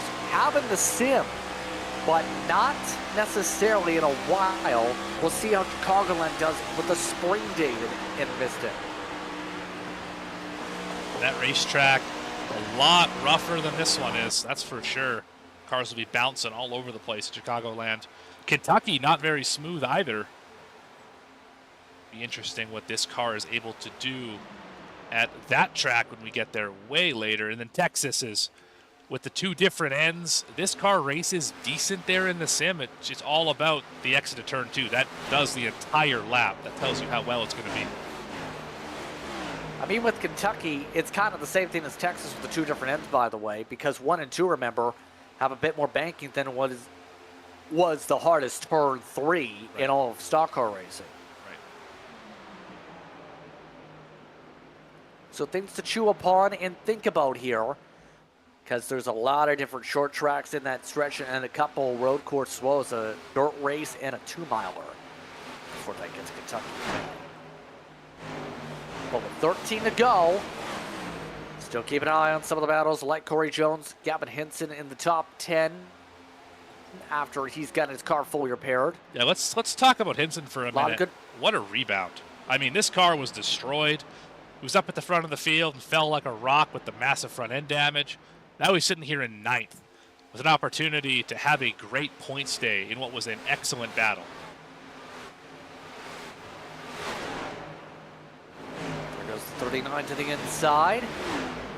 Wakefield, despite the damage, doing a decent job here. Not the fastest car now, but Wakefield's ran about this spot all night. Looking to play defense using that high groove, force the drivers to have to roll through center. Easier said than done here in the late going, coming up to 11 to go. Yeah, we haven't seen many passes happen on the bottom unless you had the fresher tires. The top side has really been dominant in terms of being able to defend tonight. And obviously clean air was very important all night long as well.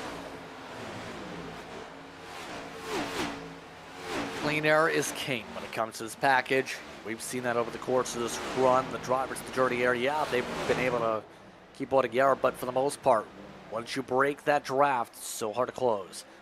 10 to go this time through. Pollock, so I'll come on board with him. Checked in with his driver cam earlier. And what does that board say? I think he just has the Twitch note of like and follow. Yes, indeed. How about you like and follow the stream here, too? And now seems like an excellent time, if you haven't already. Like the video, subscribe to the channel so you don't miss a moment of the racing action. Plenty of Mystic Racing League, whether it's the trucks or the Cup Series on V-Speed, all season long. Thanks, Alex. Thank you very much for the good time to bring that up here in the late going. We hope you've enjoyed the action so far tonight once again here from Las Vegas. Teammates battle it out. Henson zips around the outside, makes it look pretty decent as Henson fixed all the damage over the course of this race with all the caution flags, and now at least we'll salvage a decent finish. It's looking that way. But again, we've seen last-minute cautions happen before, so I would not be counting those chickens quite yet, especially if you're the 53. You're hustling for everything you can to get to the white flag, so you know this race will end with you in victory lane. That's the hope anyway. He's just taken off with the courseless run, by the way. Now it's up to 1.1 seconds. Looking to add onto the win category in this series. As said, 3-time winner last season. Looking to get himself a 4th in the past 2 seasons of the Cup Series here on the iRacing platform. And my question is, how often does he run this season? Because last year he missed because he was a part-timer, but was a threat every week. If he goes full-time, he could be a true threat for the championship with the speed he's got naturally for wins. I feel like we're going to see a lot of Colin Bollinger this season across a multitude of Mystic leagues. Should be running in the 8 on the Thursday series, the Caswell Glass National Series for C4 Racing. Possibly see him in the trucks as well. Saw him fill in for Michael Cole on Wednesday night. So I think we're going to see a lot of this 53 car in all 3 of the series.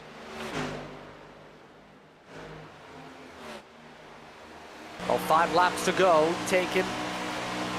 Teammates still battle it out.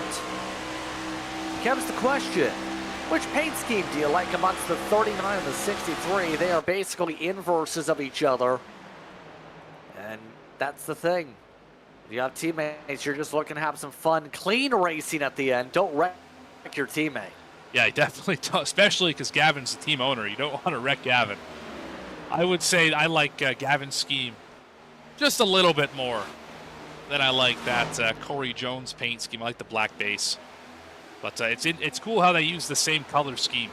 Kind of that electric Miami neon sort of idea you see on both of those cars. That's some sharp-looking rides.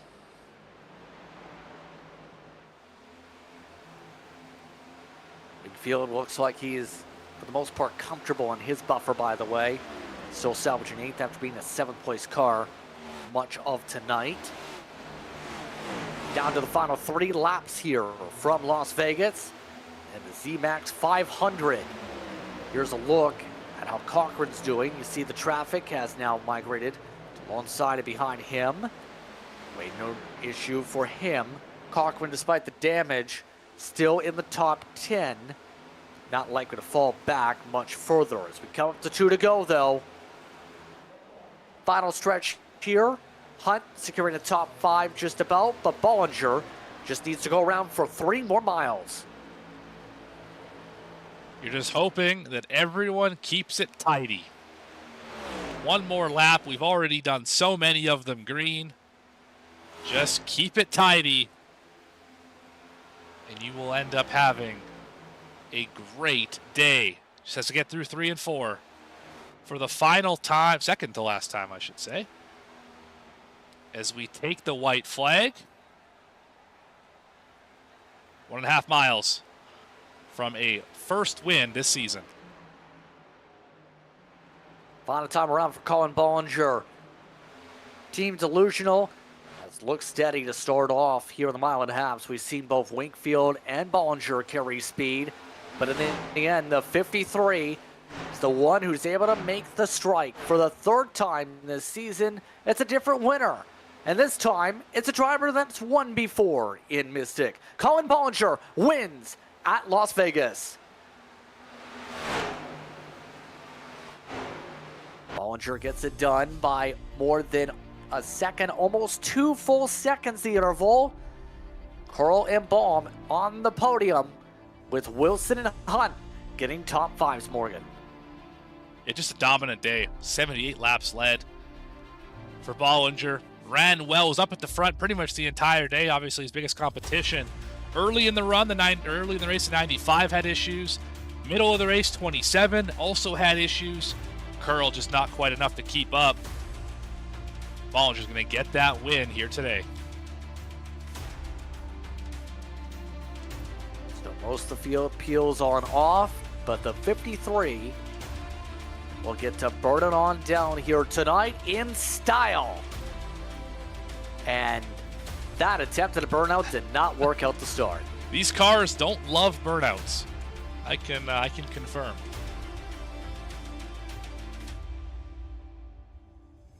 He's trying to burn it down in the grass. He led 78 laps tonight, by the way, you can see on screen. Fastest lap, he had it, 29 fours this evening. And what was a stellar day for him. All you can say is he was in control all the way from the second stage, Morgan. He was. He won the first and second stage here tonight.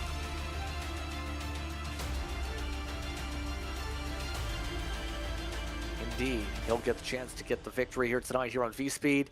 Let's get ready to look at how things finished out here tonight in Las Vegas. Putting on some phenomenal racing. Curl finishes second. The difference, 1.9 seconds. Aaron Baum in third with Wilson Hunt in the top 5. Cochran, Pollock, Wingfield, Hinson, Jones, your top 10. 6 cautions here tonight. 2 for the stage and 4 for cause. 23 lead changes. What a great race here tonight. Kime with a great rebound finishes in the 11th spot. Davidson back to 12th. Robertson in the 13th position. Gillen, Ullman, your top 15. Beam had a slide, finishes in the 16th spot. Vincent slid at the same time, 17th. Knopfschneider, 18th. Wade in 19th. Barnes, after having such a great run tonight, finishes in the 20th spot. 21st goes to Jewett with Brock in 22nd. Those drivers well down the order. Hartzog in 23rd. Moyer and Hayes, the top 25.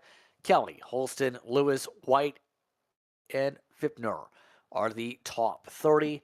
Those were all the drivers who entered tonight's action. The 55 didn't even make it a couple laps through before their crash.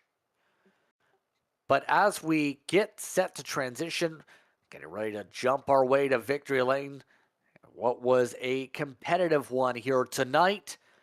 At the very end, though, the driver who gets to celebrate tonight's action from said victory lane, brought to you by Sofa News, Colin Bollinger gets to now speak with us. Colin, you get your first one of the season. What's kind of the mindset now after starting things off solidly with the win and just start 3 of the season? I mean, it feels great. I'm ready to go win next week too, and the one after that. So it doesn't change out there. We want to keep winning. So overall, how would you describe how the night transitioned for you, as you had to fight for it up at the front and obviously took control once you got that lead in stage 1 end? Yeah, I mean, like you said, once we got control there, I mean, I felt like our long run pace was honestly second to none. I think we had the best long run car. It showed. I mean, we raced with Barnes through the whole first run there, and maybe 10 to go. I think we got around him and passed him and put a good gap on him. Same in the second stage. I mean, we got past him, I don't know, maybe 20 laps left in the run before we had to go pit. Took 2 tires, and we came out in front of him, and it took even more time off him, even with him on 4. And it showed like he had to change his strategy, which ended up working for him a lot in the third stage. He took my line every corner and really took all my air, which sometimes when you're not the fastest, that's what you got to do. And he did a great job and was probably looking like he was going to win. And then those cautions came out. And once I knew when I had another chance to actually take the lead back, we weren't going to give it back. So we just did what we had to do and brought it home. So on that note here, for this next time out when we go racing, it's a road course. How are you feeling about road course racing this season? Oh, I'm not the best at the road courses, but I mean, we'll figure it out just like everybody is. Man, I mean, who knows? Maybe we get out there next Friday and we find something in early practice and we go with it. But I mean, we'll never really know until we get there. So we just gotta wait and see. Any shows you like to give here tonight, Colin? Just Team Delusional Racing, Daniel Plant Smith. He makes all the schemes I run. I'm a teammate, Rachel Wingfield, and all the other guys back who we race with, and then you guys, V-Speed, for putting on a great broadcast. And I'm excited to go back and watch the win. Congratulations on the win here tonight, Colin. Yep, thank you, buddy. Colin Bollinger gets the job done with the race win here in Sofa News Victory Lane. The driver who finished second tonight, well-known name when it comes to the short track scene for so many years, making appearances this season, Devin Curl, is with Morgan. Devin, Morgan, and JP up in the booth. You got a copy. Yeah. Well, a eventful final run, I would say. You got yourself in a great position there with the strategy. Had a shot at the win. Contact with the 88 probably put a damper on your run to the end. Do you think you could have got to Bollinger without that contact? I think I would have had a lot better shot. Yeah. I mean, once he got out there about 6, 7 tenths, by the time I cleared the 88, I was just in his wake coming off of 4 too many times. I'd have good runs, a few laps in a row where I'd be faster than him closing. And then I was just in the wake. I was too close. And that kind of relegated me to just riding and hoping for a caution, maybe get some strategy like we did at Phoenix in the O'Reilly car last week. But overall, it was a good race. I tried to play some strategy early on, got myself in the back, and that last stage, I thought we had a good piece. We had pit strategy. We had the newest tires by about 8 laps before the 10 car spun, and thought we were going to be able to jump leapfrog everybody there at the after the second pit stop during that stage, but it didn't work out that way. Just fortunate to have second place. Yeah, the race, kind of an interesting one for you. You weren't much of a factor the first half of the race. It really wasn't until that final stage came out that the 15 started to come alive. How would you kind of walk through your day, and is there anything that you need to do to maximize stage points in the first half of the race, or is it all just going for these great finishes at the end of the race? I think that if I want to be in the runnings towards the end of the season, I need to figure out what these guys are doing to be up front all race. I don't normally run these types of cars. As Justin said, I usually am a short track guy. So I think I just need to figure out how to tire manage better and still be able to run up front like these guys do. I sat myself in the back that first stage and most of the race basically running behind guys and hoping that I was saving tires better than they were. And for the most part, I was. Each run I started, in the back and worked my way further and further and further forward. But when you get to the front, these guys are just so good that you can't be saving. Absolutely. And while we have you up here, Devin, who do you want to thank? Who do you want to shout out for a great second place finish to follow up your win from last night, or a couple nights ago, in the trucks? Yeah, just my wife and Accelerated Motorsports. All right, that's second place finisher Devin Curl. Thank you for your time. Thank you guys. So Devin Curl gets the chance to battle for the race win, gets second. Also battling out the night was Aaron Baum. He gets third spot, 5 laps led for the 2. Aaron, you look steady here this evening. How is the car feeling as you worked your way to a top 3 tonight? Car felt great. These next gen cars, especially at 1.5-mile tracks, can be kind of hard to pass. The aero blocking is a really big deal, so defense is pretty much as strong as offense. But car felt great. Had a great time keeping it in the top 10 all night. Yeah, just really pleased with third place in both stages and finishing third. I feel like that's probably where I should have been, somewhere in the top 5. Like Devin said, these guys are so good up here, and these cars are so hard to pass that it really makes for some hard racing. And I hope we put on a good show for you guys tonight. Indeed, you guys did here this evening. Now, how would you describe throughout the course of the night the feel of this car, especially the dirty air, where in most cases it seemed like the lead car of pack had a hard time to run away until the end there? Yeah, that was very interesting. Was just kind of how these tires were wearing also. The left sides were wearing equal to the rights, which is a weird next gen kind of cork.